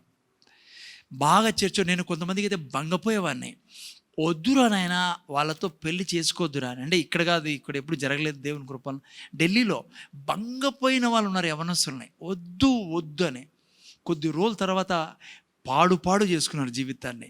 చర్చికే పోని వాళ్ళని పోయి చేసుకున్నారు వాళ్ళు. ఏం చూసి తెలుసా? డబ్బుని, సక్సెస్ అంటానే అవన్నీ ఉన్నాయి, మంచి జీతం, మంచి ఉద్యోగం. దేవుడు లేని చోట నువ్వు చేసుకుంటే ఇలాగే ఉంటుంది బతుకు, లోతు కుటుంబంలాగా. ఎప్పుడు చేయకండి. మళ్ళీ ఎప్పుడు ఈ ప్రీచింగ్ వస్తుందో నాకు తెలియదు, కానీ జాగ్రత్తగా ఉండండి. మీరు చర్చ్కి వచ్చేదానికి, దేవుని దగ్గరకు వచ్చేదానికి ఎప్పుడు నెగ్లెక్ట్ చేయకండి. ఈవెన్ రోగం వచ్చినా ఏదొచ్చినా వచ్చి దేవుని ఎదుట పడండి. దేవుడు చూస్తానడం మిమ్మల్ని. అట్లా బంధువులతో ఇరుక్కొద్దండి. బంధువుల దగ్గర పోతే వాళ్ళు చెప్పేది మీకు ఇదే, ఏం ఆలోచన, పిల్లల గురించి, అది ఇది చదువు. నేను ఇవన్నీ కాదన్ను. దేవుళ్ళో ఉండి నీ బిడ్డలు చదువుకొని కనీసం చదువులో సక్సెస్ కాకుండా నరకానికన్నా పోకుండా ఉంటారు కదా వాళ్ళు. అట్లా వాళ్ళు లోకం చదువులో సక్సెస్ కారు, కనీసం చచ్చిపోయిన తర్వాత స్వర్గానికి కూడా పోరు.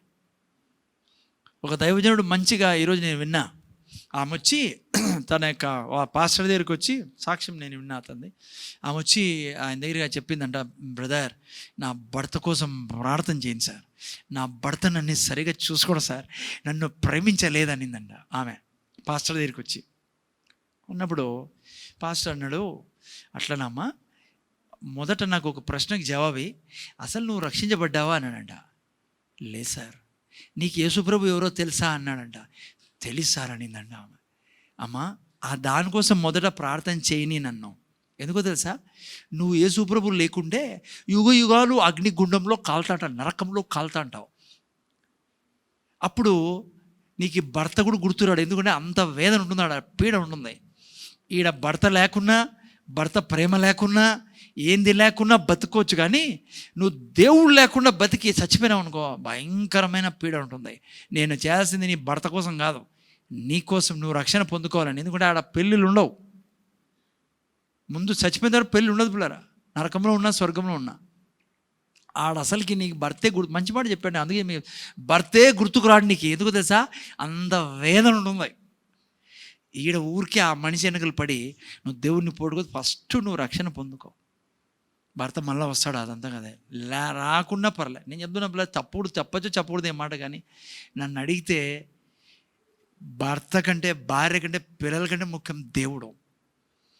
యుగ యుగాలు ఎవరు ఎంత భయంకరమైన స్థలం తెలుసా అది. మనుషుల కోసం దేవుడు, అసలు దేవుడు సృష్టించలే ఆ స్థలాన్ని మనుషుల కోసం, అది దయ్యాల కోసం. వాటికి పోయి ఉంటావా నువ్వు? ఈడ జ్వరం వస్తేనే, ఇలాంటి చిన్న చిన్న సమస్యలకే తట్టుకోలేమే మనము. అటువంటి స్థలానికి పోవడం అవసరమా? ఆ స్థలానికి పోకుండా భర్త ఆపుతాన్నా కూడా, భర్తను కూడా, అంటే నేను ఇది చెప్పను కానీ కొట్లాడుకోదు, కానీ భర్తను కూడా పక్కన పెట్టి దేవుని దగ్గర రండి. భార్య ఏమైనా ఇబ్బంది, భార్యను పక్కన పెట్టి దేవుని దగ్గర రండి. లోతు పని చేయొద్దండి. అబ్రహాం మంచి పని చేశాడు. అబ్రహాం ఇంట్లో కూడా ప్రాబ్లమ్స్ ఉండేటివి, కానీ అబ్రహాం దేవునితో నిలబడ్డాడు. లోతు ఆ పని చేయలే. భర్త లేకున్నా పర్లే, పిల్లలు లేకున్నా పర్లే, వాళ్ళు రాకున్నా పర్లే, వాళ్ళు నువ్వు దేవుని దగ్గర రా, దేవుని నమ్ముకో, దేవుని పట్టుకో. ఎందుకంటే యుగ యుగాలు అగ్నిగుండంలో కావాల్సి వస్తుంది. చాలా వేదనకరమైన స్థలం. ఆడ భర్త ఉండడు, ఆడ భార్య ఉండదు, ఆడ పిల్లలు కూడా కనపడరు నీకే. కానీ స్వర్గంలో ఉంటే మాత్రము పిల్లలు కనపడతారు నీకు. స్వర్గంలో ఉంటే నీ భర్త నీకు కనపడతాడు. ఆడ ఉండవు మళ్ళీ ఏమి, ఆడ డ్యూయట్లు ఏం పాడడం, కానీ మొత్తానికి మ్యాన్షన్లో ఉంటాం. మ్యాన్షన్స్ అంటే తెలుగులో ఏమంటారు, భవనాలు, పెద్ద పెద్ద భవనాల్లో ఉంటాం, లగ్జరీ లైఫ్లో ఉంటాం. ఈడ సోఫా లేకుండా పర్లే, దేవుడు ఉంటే చాలు. ఆడ దొరికే సోఫా ఎట్లుండో తెలుసా, వజ్రాలతో వైడూర్యాలతో ఉంటుంది. ఈ భర్త ఒక మాటలు చెప్పాలంటే నిజంగా సక్సెస్ దేవుడిని తెలుసుకోవడం, యేసుక్రీస్తుని తెలుసుకోవడం. ఈరోజు చచ్చిపోయాను అనుకో, సపోజ్ నేను చచ్చిపోయాను అనుకో, ఈ రాత్రి పొద్దున్నే ఆమె ఉన్నాను అనుకో ఈ లోకంలో, ఆయన కూడా ఏముంది, మై ఫాదర్స్ హౌస్, నా ఇంట్లో ఉంటాను నేను పోయి. ఈడే ఇబ్బందులు, ఈడే సమస్యలు, కష్టాలు. నేను చెప్పాను కదా, ఒక బుక్ ఉంది, అది చాలా పవర్ఫుల్ బుక్ ఈ స్వర్గం గురించి. అది చదవండి మీరు. తెలుగులో లేదు, అది ఇంగ్లీష్లో ఉంది. చాలా డిఫికల్ట్ లాంగ్వేజ్లో ఉంది, ఇంగ్లీష్లో కూడా. ఎవరైనా ట్రాన్స్లేట్ చేస్తే చాలా బాగుంటుంది. అది దాని పేరంటే మిర్రర్ అనే బుక్. అది రేచల్ బోస్కిన్ ఎవరో రాశారు. Super book. ఆ బుక్ను చదివితే నీకు చచ్చిపోవడం అంటే భయమే ఉండదు, నీకు అస్సలు భయం కాదు. ఎవరైనా పొడుసురా జల్దీ పోతాను మా ఇంటికి అంటాను. ఇప్పుడు మీరు అంటారు కదా, ఇడిసి తెగిన ఏమవుతుంది, అమ్మా అయిపోయింది పదంపా ఇంటికి అంటాం కదా. నిన్ను ఎవరైనా చంపుతానని కూడా, చంపరేనైనా తొందరగా అంటాను. అంత బ్రహ్మాండమైన ప్లేస్ పిల్లరా, వర్ణించలేని ప్లేస్. పాటలలోనే ఇంత ఆనందం వస్తుంది, ఆయన్ని చూసినప్పుడు ఎంత ఆనందం ఉంటుంది మనకి ఇంకా కదా. ఇంక నా ఎట్లా వాడు ఎవరు మీకు వర్ణించలేరు పిల్లరా. బ్రహ్మాండమైన ప్లేస్ అది. ఓకే, ఎక్కడున్నాం మనం అసలుకి? లోతు, మిస్టర్ లోతు దగ్గర ఉన్నాం. ఓకే, సో జాగ్రత్త పిల్లరా.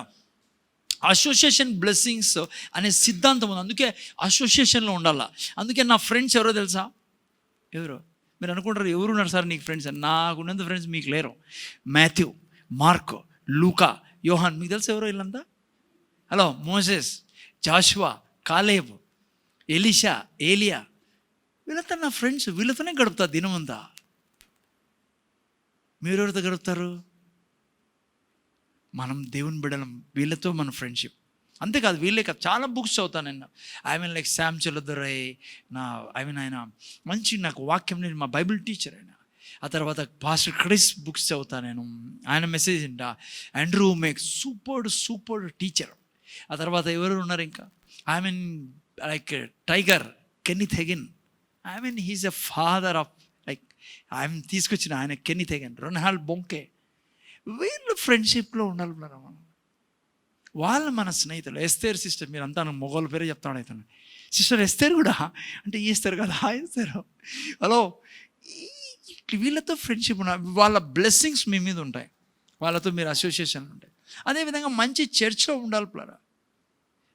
చాలామంది ఆడపోతే ఏమో సార్ అందరూ ఓటే, అది అందరూ ఓటే చెప్పరు.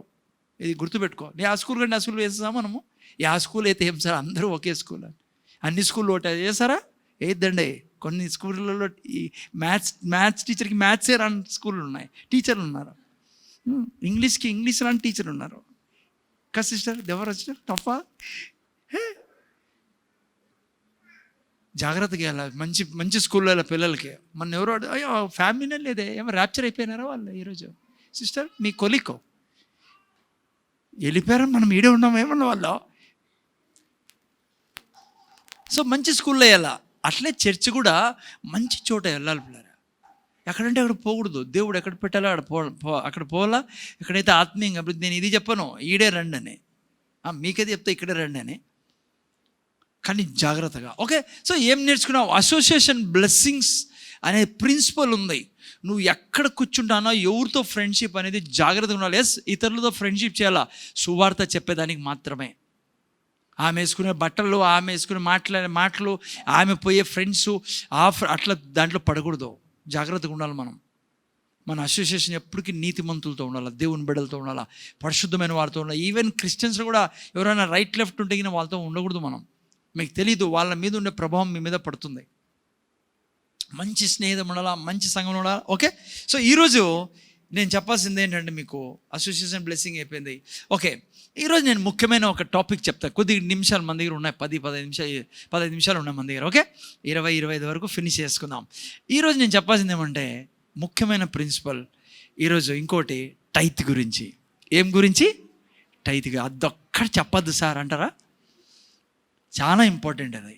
ఓకే, ఆదికాండం 14వ అధ్యాయం తిండి కొన్ని ముఖ్యమైన విషయాలు తీసి కొద్దిగా చెప్తాను ఈరోజు. మళ్ళీ రేపు వారం మనం చూసుకుందాం. ఆదికాండం 14వ అధ్యాయం 16 నుంచి చదవండి. ఓకే, 16 నుంచి ఎవరైనా చదువుతారా? ఆదికాండం 14వ అధ్యాయం. అబ్రహాము చూడండి, టైత్ అంటే ఎవరు చదవడంలే, ఎందుకు లేదు సార్ ఇది అని. ఈ టాపిక్ ఒక్కటి స్కిప్ చేస్తే ఎంత బాగుంటుందో కదా బ్రదర్. కానీ ఇదే సూపర్ టాపిక్, చాలా ఇంపార్టెంట్ టాపిక్. ఓకే, నేను 16. ఆస్తి యావత్తు తిరిగి తెచ్చి తన తమ్ముడైన లోతు. ఓకే చదువుతాను నేను. ఆస్తి యావత్తు తిరిగి తెచ్చి తన తమ్ముడైన లోతును, అతని ఆస్తిని, స్త్రీలను, ప్రజలను తిరిగి తీసుకుని వచ్చెను. 17. అతడు కదర్లో మేరును అతనితో కూడానున్న రాజులను ఓడించి తిరిగి వచ్చినప్పుడు సోదొమ రాజు అతనిని ఎదుర్కొనుటకు రాజులోయ అను షావేలోయ మట్టుకు బయలుదేరి వచ్చెను. ఓకే, మరియు షాలేము రాజైన మెల్కీసెదెకు రొట్టెను ద్రాక్షరసము తీసుకుని వచ్చెను. అతడు సర్వోన్నతుడగు దేవుని యాజకుడు. అప్పుడు అతడు అబ్రహామును ఆశీర్వదించి, ఆకాశమునకును భూమికిని సృష్టికర్తను సర్వోన్నతుడైన దేవుని వలన అబ్రహాము ఆశీర్వదింపబడును గాక నీయు, నీ శత్రువులను నీ చేతికి అప్పగించిన సర్వోన్నతుడగు దేవుడు స్తుతింపబడును గాక నీయు చెప్పెను. అప్పుడు అతడు అన్నిట్లో అతనికి 10వ వంతు ఇచ్చెను. ఓకే, ఈ రోజు నుంచి కొద్దిగా మనం నేర్చుకుందాం. అన్నిట్లో నుంచి దశమ భాగాన్ని ఎవరిచ్చారు? అబ్రహాము ఎవరికి ఇచ్చాడు? మెల్కీసెదెకీకి ఇచ్చాడు. ఓకే, వినండి. ఇప్పుడు అన్నిట్లో నుంచి మెల్కీసెదెక్కి దశంభాగం ఇచ్చాడు. ఎవరు? అబ్రహాము. ఓకే, వినండి జాగ్రత్తగా. అబ్రహాము ఏ చర్చికి వెళ్తాడో తెలుసా మీకు? ఏల్ చర్చికి మాత్రం కాదు, ఎందుకంటే అప్పుడు లేదు. పోనీ అబ్రహాముకి దగ్గర బైబిల్ ఉన్నిందా? లేదు. మరి ఎవరు చెప్పారు దశంభాగం ఇమ్మని? అమ్మా, ఖచ్చితంగా అబ్రహాంకి దేవుడు స్వయాన చెప్పిన విషయం ఇది. అర్థమైందా? ఈ మాట మీకు చెవుల్లో పోవాలని అదే పని నేను చెప్తున్నా. దేవుడు అబ్రహాముకి ఈ నేర్పించిన ప్రిన్సిపల్, దీని ద్వారా నేను నిన్ను ఆశీర్వదిస్తా, నిన్ను గొప్ప చేస్తా, నిన్ను ధనికుడు చేస్తానని దేవుడు అబ్రహాముకి చెప్పిన మాట ఇది. ఎందుకంటే అప్పుడు ఇంకా బైబిల్ లేదు. పోనీ నేను లేను ఆయనకు ప్రీచ్ చేయడానికి, మీకు ప్రీచ్ చేస్తానట్లుగా. Okay okay. దశంభాగం అంటే ఏంటి? దశంభాగం అంటే ఏంటి? దశంభాగం అంటే మీరు సంపాదించే సంపాదన అంతట్లో నుంచి 10వ భాగాన్ని తీసి దేవునికి ఇవ్వడం దశంభాగం. దాన్నే టైత్ అంటాం. ఏ దాంట్లో నుంచి? గ్రాస్ ఇన్కంలో నుంచి, నెట్ ఇన్కంలో నుంచి కాదో. మీకు ఎట్లా తెలుస్తారనొచ్చో, ఎందుకంటే మనం ఈ యొక్క గేమ్ ఆడాం ఒకప్పుడు, కొన్ని ఏళ్ళ క్రితం అనుకోండి, ఇప్పుడు కాదు. గ్రాస్లో నుంచి ఇచ్చేవాళ్ళం కాదు, నెట్లో నుంచి. నెట్లో ఏం జరిగేది? బాడీకి పోయేది, సరుకులకు పోయేది, అన్నీ పోయేది. మిగిలేది ఏంది? 2000. 2000 నుంచి టైత్ ఎంత? 200 హ్యాపీగా ఇచ్చి ఏం పర్లేదు. అది కాదు టైత్ అంటే. టైత్ అంటే గ్రాస్లో నుంచి ఇవ్వడం. గ్రాస్ అంటే ఏం జీతమే కాదు, ప్రతిదీ నీకు ఇన్కమ్గా వచ్చేది. ఎందుకు టైత్ ఇవ్వాలా? టైత్ ఇవ్వడం ద్వారా దేవుడు ఎందుకు ఈ ప్రిన్సిపల్ని పెట్టాడు నేను వివరించి చెప్తాను లోపలికి వెళ్ళి. అయితే దీని ద్వారా దేవుడు అంటే నన్ను ఘనపరచును, నేనే నీకు మూలము, నేనే నీకు సర్వం ఇచ్చినది, నీకు ఉద్యోగం ఇప్పించినది, జీతం ఇస్తా అనేది, అనుక్షణం కాపాడుతా అనేది నేనే అని దాన్ని నువ్వు చూపించేదానికి. అంటే నా ఎదుటి వచ్చి నువ్వు దశంభాగం ఇచ్చినప్పుడు నువ్వు ఏం చూపిస్తున్నావు అంటే నీవే నాకు సర్వం ఇచ్చినది, నువ్వే మూలము అని చూపించేదానికి నువ్వు టైత్ తీసుకురా అని చెప్పాడు దేవుడు. ఓకే, జాగ్రత్త గినంపులరా. అబ్రహాము మరి అబ్రహాము ఆరంభం నుంచి ఏదో లైక్ దేవుణ్ణి ఎరిగినవాడు కాదు పిల్లరా. హలో, మీరు వినాలి జాగ్రత్తగా, నేను ఏం చెప్తానన్నా మీకు. అబ్రహాము విగ్రహారాధికుడు. మీకు తెలిసిన ఆ విషయం తెలుసా మీకు? అబ్రహాము విగ్రహారాధికుడు పిల్లరా. యెహోషువ గ్రంథం 24:2 నుంచి చదివితే అబ్రహాము ఒకప్పుడు విగ్రహాలు చేసుకుని విగ్రహారాధన చేసుకుంటూ ఉండేవాడు. అయితే దేవుడే పోయి అబ్రహాముకి తాను కనపరుచుకున్నాడు. నేను నిన్ను ఆశీర్వదిస్తా, నిన్ను గొప్ప జనంగా చేస్తా, నేను చూపించే స్థలానికి నువ్వు వెళ్తే నిన్ను ఆశీర్వదించి, నిన్ను ఆశీర్వాదంగా చేసి భూమి మీద ఉన్న కుటుంబాలు నీ ద్వారా ఆశీర్వదిస్తాను అని చెప్పి దేవుడు అబ్రహాంని పిలిచి అబ్రహాంకి దేవుడు చెప్పాడు, నువ్వు నాకు దశంభాగం ఇమ్మని. నువ్వు నా దశంభాగం ఇస్తే ఏమవుతుందంటే నువ్వు నన్ను ఘనపరిచినోడవుతావు. ఎందుకు దశంభాగం ఇవ్వాలా? 8:18 చదవండి. ఆది ద్వితీయోపదేశకాండం 8:18. 8:18 చదవండి. గట్టి ఎవరైనా తొందర తీయనైనా. ద్వితీయోపదేశకాండం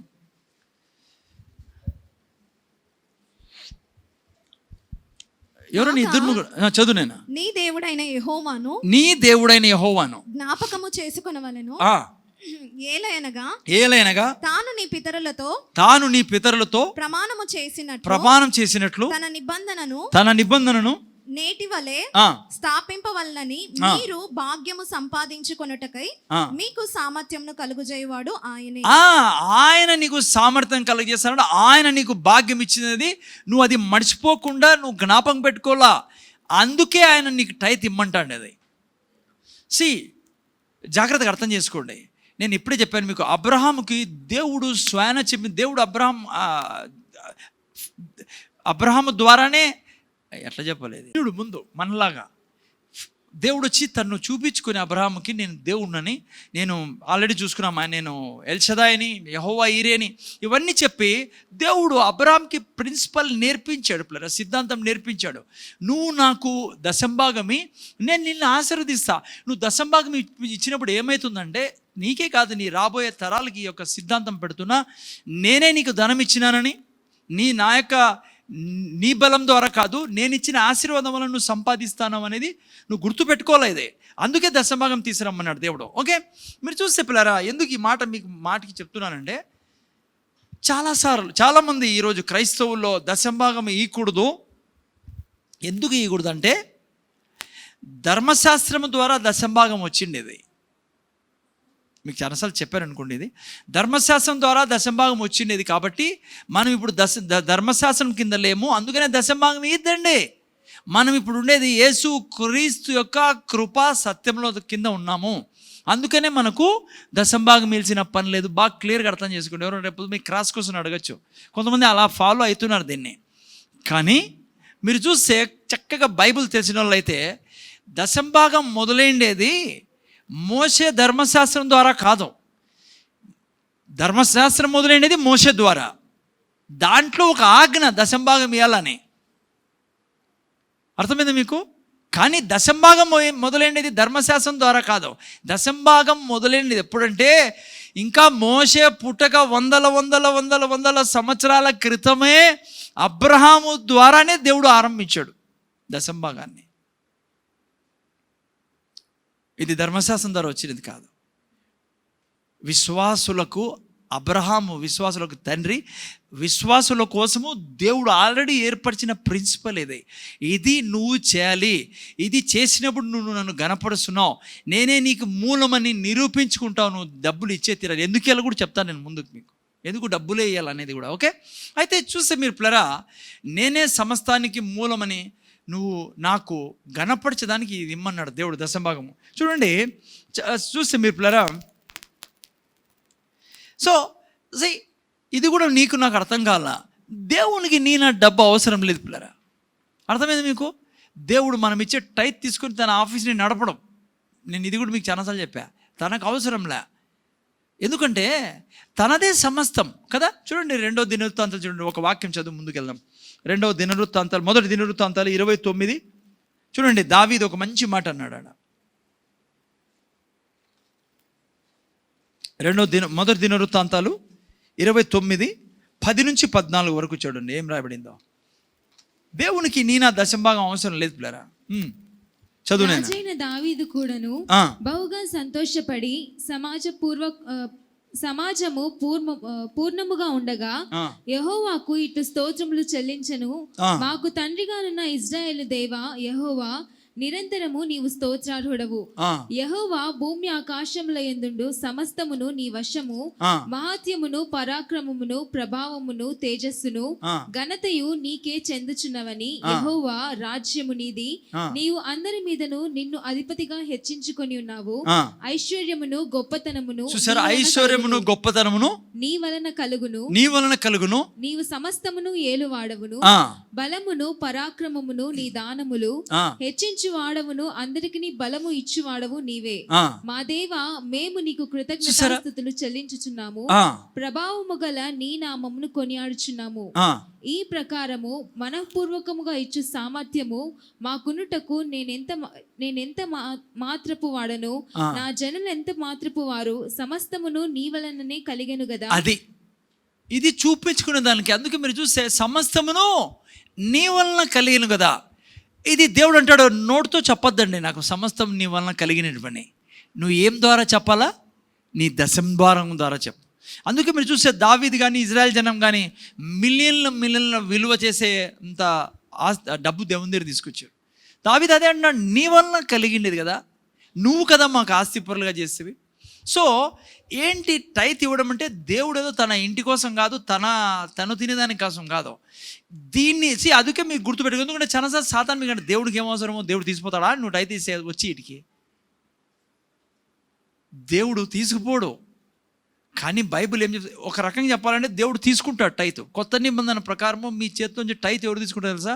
మీరు నాకు ఇవ్వచ్చు, లేదంటే చర్చిలో బాక్స్లో ఇవ్వచ్చు టైత్ ఆ సండే రోజు, అలాంటి ఎప్పుడన్నా మీరు టైత్ తీసుకొని.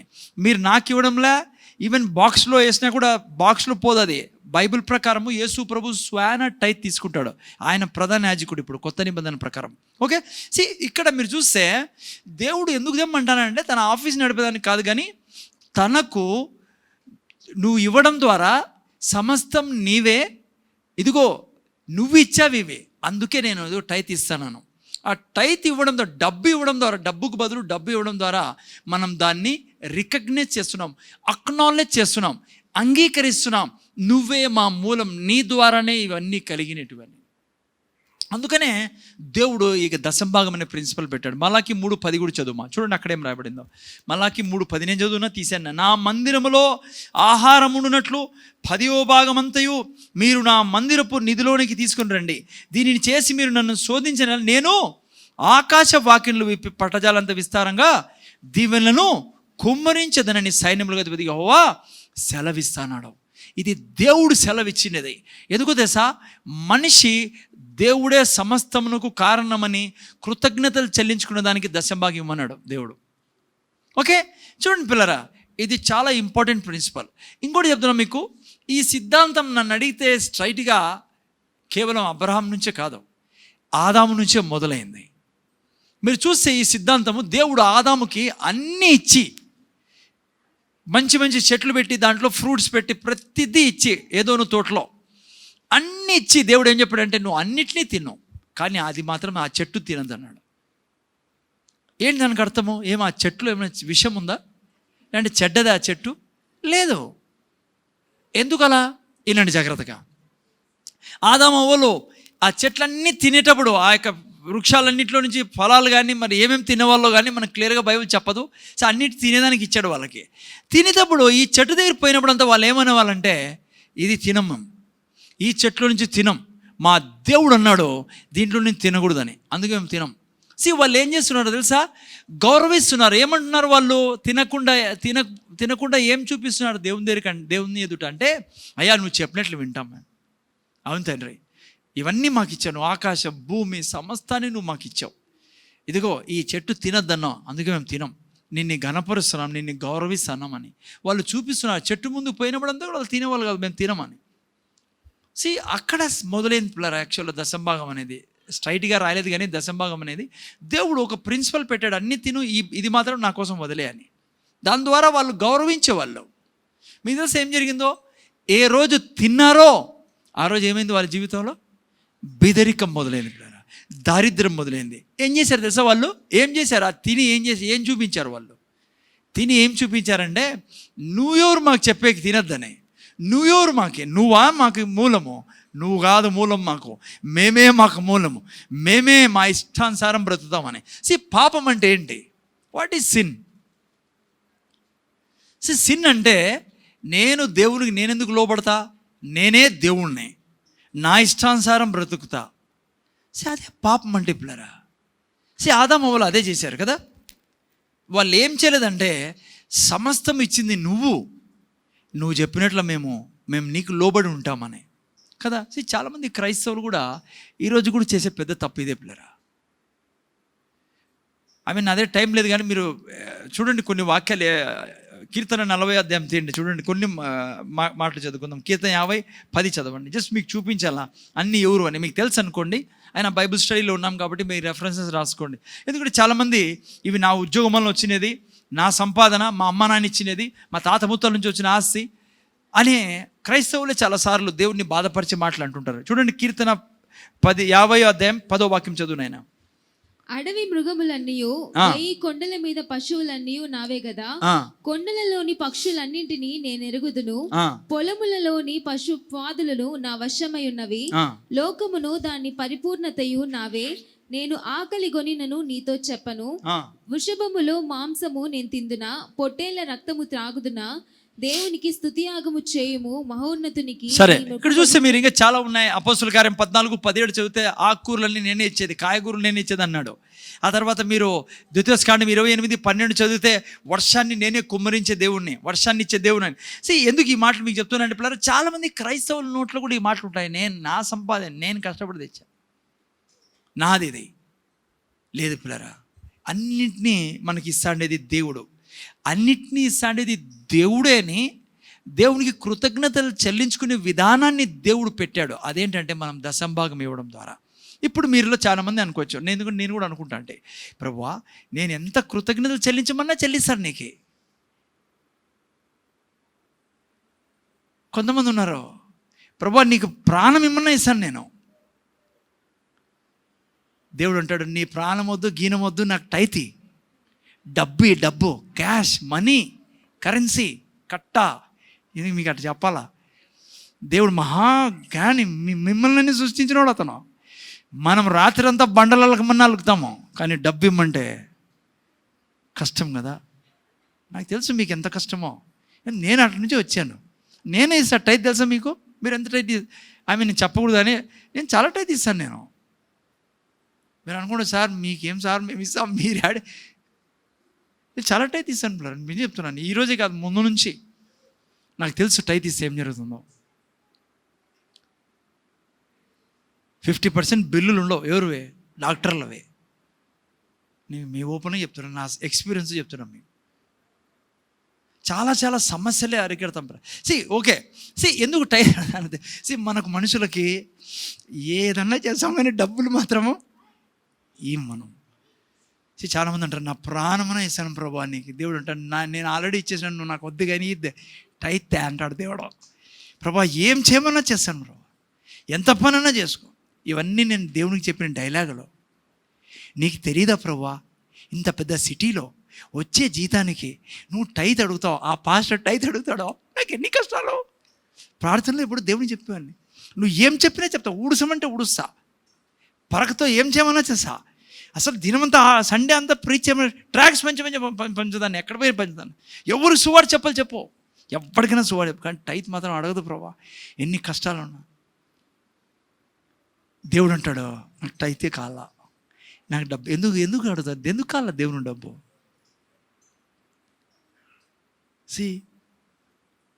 మనం ఆదాము వాళ్ళ మాదిరి ఎంత తప్పు చేస్తామంటే అది తినేసి అందరికీ ద్వారం తెరుస్తాం మళ్ళా. దేవుడు ప్రాణం ఇచ్చిన దేవుడు మన కోసము, ప్రాణం కంటే ఎక్కువ ప్రేమించే దేవుడు. అనుక్షణం నిన్ను ప్రేమిస్తాడు. కానీ దేవుడు తన ప్రిన్సిపల్స్ని నీ కోసం మార్చుకోలేడు. ఇప్పుడు సపోజ్ ఫిజికల్ ప్రిన్సిపల్స్ ఉన్నాయి కొన్ని, ఏంటి, గురుత్వాకర్షణ శక్తి ఉంది, నీ కోసం మారిస్తే ఏమవుతుంది తెలుసా? ఎన్నో విమానాలు పడిపోతాయి, ఏమేమో అయిపోతుంది, ప్రపంచం తలకిందులు అయిపోతుంది. అంతే కదా. మార్చడు దేవుడు, మార్చడు. నువ్వు దుంకినా కూడా నేను ఎంతో ప్రేమిస్తాను, నువ్వు దుంకినాక ఎత్తుకొని వెళ్ళిపోతారు దూతలు వచ్చి నిన్ను, కానీ లా మార్చడు నీకోసం. అంటే నేను ఇంత భక్తిపరు, నేను నీ బిడ్డ, నేను సువార్థికు, నీ పాస్టర్, నేను మించి కుదరాను, లా చేంజ్ చేయాల్సిందే అంటే చేయడు ఆయన. అందరి ముందర నువ్వు ఇరిగిపోతావు, అన్నీ అయిపోతాయి. పొద్దున్నే డబ్బా తీసుకొచ్చి అప్పుడు అందరూ అనొచ్చు, ఎంత మంచివాడు ఇతను, ఎంత భక్తిపరుడు, ఈ దుంకుతానే కూడా దేవుడు ఏం చేయలేదు. దేవుడు లాని చేంజ్ చేయడు దేవుడు. నువ్వు దశంభాగము క్యాష్లో ఇయలేదనుకో దేవునికి, క్యాష్ అంటే మళ్ళీ ఫోన్పే చేయించావు, హలో మళ్ళీ క్యాష్ అంటాడు, పోయి ఏటీఎం నుంచి తీసుకుని రాలన్నావు, హలో. కానీ నువ్వు డబ్బు ఇయలేదనుకో, టైత్ ఇయలేదనుకో, నువ్వు లాని బ్రేక్ చేస్తానో, నువ్వు బ్రేక్ అయిపోతావు. అప్పుడు నువ్వు ఎంత ఏడిచినా ప్రయోజనంలే. మనోళ్ళు ఉపవాస ప్రార్థన పెట్టమని పెడతారు 6 రోజులు. మధ్యాహ్నం అసలు అన్నం తినకుండా రాత్రి మంచినీళ్ళు తాగి ఉండమని ఉంటారు. టైత్ ఇయాలంటే భలేం నొప్పి. ఎందుకంటే నాకు బాగా అనుభవంతో చెప్తాను. సిటీలో ఉండొచ్చాను నేను, ఎంత అవసరం పడుతుంది డబ్బు. ఒకే ఒక జీతము. ఓకే లైక్ పిల్లరా, దేవుడు ఒప్పుకో. చూడండి, సామెతల గ్రంథం 3వ అధ్యాయం 9 నుంచి 10 చదవండి. ఎందుకు ఒప్పుకోడు ఆయన, ఎందుకు ఒప్పుకోడు అని రాయబడింది.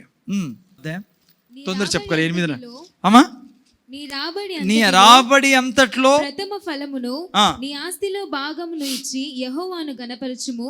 అప్పుడు నీ కొట్లలో ధాన్యము సమృద్ధిగా ఉండును, నీ గానుగలలో నుండి క్రొత్త ద్రాక్ష రసము పైకి పొర్లి పారును. చూసారా పిల్లరా, ఘనపరిచే విధానం దేవునికి టైత్ ఇచ్చే, ఇంకా వేరే ఏదీ లేదు. నేను చెప్తున్నా మీకు, హలో నా యొక్క ఆత్మీయ బిడ్డగా చెప్తున్నా, జయించండి ఈ ఏరియాలో. నేను పిల్లరా కొన్ని ఏళ్ళైంది ఈ యొక్క ఏరియాలో జయించి, నేను అప్పులున్నా, ఎన్ని కష్టాలు వస్తానా, పిల్లలకు తగ్గించాను కానీ నేను తగ్గించుకున్నా. లేదంటే ఇంకా నేను చెప్పకూడదు కానీ నేను అప్పు చేసి కూడా టైత్ ఇచ్చిన దినాలు ఉన్నాయి. అంటే టైత్ ఇచ్చేస్తా అంటే ఇంకా టైత్ ఇచ్చేస్తే ఇంకేముంటుంది మన దగ్గర, తక్కువ పడుతుంది మనకి. అయినా చేశా. నేను నిజం చెప్తున్నాను మీకు.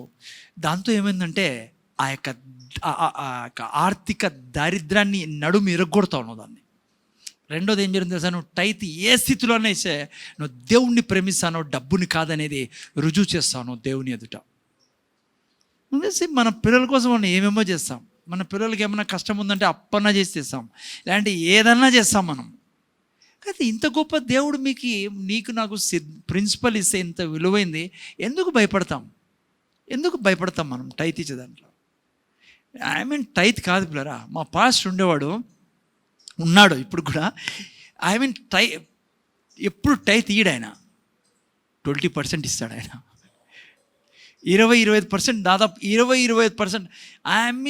మీరు చూసే వాళ్ళ ఇంట్లో ఎప్పుడు సమృద్ధిగా ఉంటుంది పిల్లరా. 3 కార్లు మెయింటైన్ చేస్తారు వాళ్ళు. ఎప్పుడు ధనం ఉండదు ఆయన దగ్గర. ఒక ప్రీచ్ చేసిపోతే 25,000-30,000 ఇస్తాడు గిఫ్ట్ ఆయన వచ్చిన పాస్టర్కి. సముద్రం మాదిరి నీళ్ళు ప్రవహిస్తాడు. డబ్బులు ఎప్పుడు కొదవ ఉండేది కాదు పిల్లరా. ఆయన ఎప్పుడు టైత్ ఇయ్యడు. ఆయన 25% ఇస్తాడు ఆయన. ఎప్పుడు చిన్న నోటు ఇయ్యడు. వాళ్ళ పిల్లలకి ఎంత చక్కగా నేర్పించాడు. చిన్న నోటు ఇయ్యడు ఆయన. మీరు ఇప్పటికీ 10 పైసలు ఉంటాం, మా దాంట్లో 10 రూపాయలు కూడా పడుతుంటాయి ఇప్పటికీ. అది రూపాయి బిల్లులో. సిగ్గుపడాలి పిల్లరా. మీ పిల్లలు రూపాయి బిల్లు ఇస్తారు, తినేదానికి 10 రూపాయలు చిప్స్ ఇస్తారు, దేవునికి ఇచ్చేదానికి రూపాయి బిల్లు ఇస్తారు. అట్లా ఉండదు మన బతుకు కూడా. బతికే ఉంటున్నాయి. పిల్లలకి నేర్పించండి. ఓకే. టైత్ ప్రిన్సిపల్ దేవుడు మారడం. నువ్వు అప్పుల్లో అట్లా వెళ్ళిపోతావు, కానీ దేవుడు మారలేడు, దయదలచలేడు దీని మీద. ఎందుకు తెలుసా? దేవుడు ఈ ప్రిన్సిపల్ పెట్టేది నీలో ఉన్న బీదరికాన్ని తీసివేసడానికి ఇచ్చిన సిద్ధాంతం దేవుడు. ఓకే. మీరు చూడండి అబ్రహాం విషయంలో 8:30 అయింది. ఓకే, జస్ట్ మీకు అట్లే చెప్పేస్తాను చూడండి. మీకు చాలాసార్లు విన్నారు, నేను నెక్స్ట్ వీక్ తీసుకుంటాను దీన్ని. అబ్రహాము టైత్ ఇవ్వడం మొదలుపెట్టాం మనం. టైత్ ఎందుకు మీకు చెప్పాను కొన్ని విషయాలు. ఎప్పుడు బెదిరికాన్ని అబ్రహాం చూడలేదు పిల్లరా. ఎంత ఆస్తి ఉండిందంటే రాజులు అబ్రహాం భయపడేవాళ్ళు ఆయన ఆస్తిని చూసి. అంత ఆస్తి ఉండేది. రెండోది మీరు చూసినప్పుడు నీతిమంతులు మంచోళ్ళు తన పిల్లలకి ఆస్తికర్తలుగా చేశారని చెప్పి బైబిల్ రాసినట్టుగా తన పిల్లలకి ఎంత ఆస్తి మిగిలిపెట్టిపోయాడు అబ్రహాం. ఆ తర్వాత మీరు చూస్తే 26వ అధ్యాయంలో ఆదికాండం 26లో ఇస్సాకు ఎంటర్ అవుతాడు దీంట్లోకి. అబ్రహాం చనిపోయిన తర్వాత ఇస్సాకు దగ్గర ఎంతో ధనం ఉంటుంది పిల్లరా. అయినా దేవుడు ఏమన్నాడు తెలుసా ఇస్సాకుతో? నీ దగ్గర దండిగా ఉందిలే, దాంతో సర్దుకోని లేదు. కానీ ఇస్సాకు కన్నాడు. ఒకసారి ఇట్లే ఏమంటారు, ఫ్యామిన్ ఏమంటారు తెలుగులో, కరువు వచ్చినప్పుడు అబ్రహాం టైం కంటే ఎక్కువ కరువు వస్తుంది. మీరు 26వ అధ్యాయంలో, నేను టైం లేదు చదవడం లేదు. దేవుడు అంటాడు ఇస్సాకుతో, నీతో నాకు నిబంధన ఉంది, నువ్వు పారిపోతే ఆడికి భయపడద్దు, కరువులోనే విత్తును, 100 రెట్లు ఇస్తాను నీకని 100 రెట్లు ఇచ్చాడు. ఓకే. చాలామంది క్రైస్తవులు ఏమంటారంటే, ఇది కూడా మీ మీద పాయింట్ రావచ్చు, పాత నిబంధన గ్రంథంలో బ్రదర్ అదంతా, ఇప్పుడు ఈడు మారిపోయాడు దేవుడు కొత్త నిబంధనలో, ఇప్పుడు లేవు. ఎవడు చెప్పాడు సార్? బైబిల్ చదువుతున్నాను. అదే దేవుడు శరీరంలో వచ్చి ఏమన్నాడు తెలుసా? మార్కు సువార్త 10:28 చదివితే, నా నిమిత్తము సువార్త నిమిత్తము మీరు ఇళ్ళనైనను అక్కజనులైనను అన్నదమ్ములైనను మీరు వదిలితే ఈ భూమి మీద ఎన్ని రెట్లు? 100 folds, 100 రెట్లు. ఇదే దేవుడు ఫస్ట్ ఎంటర్ అవుతూనే బిజినెస్లోకి. ఎవరు బిజినెస్లోకి ఎంటర్ అయ్యాడు ఫస్ట్ చెప్పండి చూద్దాం? పేతురు బిజినెస్లోకి ఎంటర్ అయ్యాడు. పేతురు ఫెయిల్ అయిపోయాడు. రాత్రి అంతా బిజినెస్ గల్లంతా అయిపోయింది. దేవుడు ఏమన్నా తెలుసా? అదే దేవుడు ఎల్షదాయ్ మనిషిగా వచ్చి పేతురుతో అన్నాడు, పేతురు ఒక్క వల మాత్రమే ఏమన్నాడు? వలలు వేయమన్నాడు. పేతురుకి డౌట్ వచ్చింది, వలలు అంటున్నాడేంటి? నేను చేపలు పట్టేవాడిని, రాత్రి అంతా కష్టపడినా ఒక చేప పట్టలేదు, వలలు వద్దు కానీ ఒక వల వేసానని వేసాడు. ఆ దేవుడే భూమి మీదకి వచ్చి వలలు ఏమంటున్నాడు? ఎక్కడ? రాత్రంతా కష్టపడినా చేపలు పట్టని అదే చెరువులో. కానీ ఎప్పుడైతే దేవుడు చెప్పినట్లు చేశారో ఎన్ని చేపలు పట్టుకున్నారో మనం చూస్తాం. నేను నెక్స్ట్ వీక్ తీసుకున్నాను దీన్ని. 100 రెట్లు ఇచ్చే దేవుడు. ఆది కాండం నుంచి ప్రకటన గ్రంథం వరకు ఒకే దేవుడే ఉండేది. ఆ దేవుడే మన దేవుడు. ఆయన ఎప్పుడు నీకు 100 రెట్లు 100 folds ఇచ్చే దేవుడు. ఇస్సాకుకి కరువులో ఇచ్చిన దేవుడు. ఏంటి మనం నేర్చుకుంటున్నాం? జాగ్రత్తగా నేను ముగించే ముందు 2 మాటలు మర్చిపోకండి. నువ్వు టైత్ ఇచ్చినప్పుడు ఒకటి ముఖ్యమైన పని చేస్తున్నావు. ఏమో తెలుసా? నీ దరిద్రం అనే దాన్ని నువ్వు నడుము ఎరగొడతావు. రెండోది ఏం చేస్తానో తెలుసా, దేవుని ఎదుట చూపిస్తాను, నాకు డబ్బు కంటే నువ్వు ఇష్టం, నువ్వు నాకు మూలము, నేను నిన్ను ప్రేమిస్తాను అని నువ్వు రుజువు చేస్తున్నావు. నేను ఇంకో మాట చెప్తున్నా ముగించే ముందు, టైత్ ఎప్పుడు మనం ఏమో మన కష్టాలు వచ్చినప్పుడే, దేవుడు కూడా అప్పుడే చూస్తాడు, ఏం చేస్తారో చూస్తాం వీళ్ళని, అప్పుడే టైత్ ఇవ్వాలి మనం, అప్పుడే చూపించాలి ప్రేమ. అన్ని సర్ప్రైజ్ కూడా ఏమీ ఇలా బ్రదర్ అంతే మిగులుతాననుకో, నెలంతా అంతా సరిపోయి మిగులుతుంది అనుకో, అప్పుడు ఈజీ టైత్ ఇచ్చేది. దావీదు ఒక రెఫరెన్స్, నాకు టైం లేదు, నెక్స్ట్ వీక్ చెప్తాను నేను. దావీదు అంటాడు, నేను ఇచ్చేటప్పుడు నాకు నొప్పి తగలేదనుకో అది ఇచ్చినట్లే కాదంటాడు దావీదు. నేను నెక్స్ట్ వీక్ మీకు చూపిస్తాను రెఫరెన్స్. అది నీ ఇచ్చేటప్పుడు నొప్పి తగలాలంట, అంటే ఇంతనా అని నొప్పి తగలే అంత ఇస్తాడంట ఆయన. అందుకే దావీదు ఆరంభము గొర్రెల కాపరిగా మొదలయ్యాడు, కానీ అంతము బిలియనర్గా ఈ లోకాన్ని వదిలాడు దావీదు. అర్థమైందా పిల్లరా? ఎందుకు అనుమానిస్తారు దేవుణ్ణి? ఎందుకు దారిద్రాన్ని మన పిల్లలకు అంటగట్టిపోతాం మనము? నేను చెప్తున్నా పిల్లరా, ఈ భూమి మీద ఇంత గొప్ప దేవుని పెట్టుకొని మనం ఇంకా ఆర్థిక ఇబ్బందులు ఉన్నామంటే దానికి 2 కారణాలు. మనం నమ్మడం లేదు, రెండవది మనం డబ్బుని దేవుని కంటే ఎక్కువగా ప్రేమిస్తున్నాం. దాని నడుముని ఎరగొట్టండి. ముఖ్యంగా టైత్ దేవుని ప్రిన్సిపల్, దాంట్లో ఎప్పుడు కాంప్రమైజ్ కాదండి. రేపు వారం చూసుకుందాం. కళ్ళు మూసుకొని ప్రాణం చేసుకుని 35 తండ్రి నీ కృతజ్ఞతలు చెల్లించుకుంటున్నాం. నువ్వు మమ్మల్ని తీసుకొచ్చి మాతో మాట్లాడావు. నేను సక్సెస్ అంటే ఏమో మేము నేర్చుకున్నాం, దినమంతా సక్సెస్ఫుల్ లైఫ్ అంటే ఏమో మేము విన్నాం, టైత్ గురించి విన్నాం. నేను విన్న ఈ మాటలు మర్చిపోకుండా సాయం చేయమని యేసుక్రీస్తు నామములో వేడుకొచ్చున్నాం తండ్రి. దేవుని ఆశీర్వాదం తీసుకుందాం. 2 చేతులు ఎత్తి. యేసయ్య కృప, దేవుని ప్రేమ, పరిశుద్ధాత్మక సావాసం మనకు మన కుటుంబాలకు ఇప్పుడు ఎల్లప్పుడూ సదాకాలం తోడేను గాక. ఆమేన్.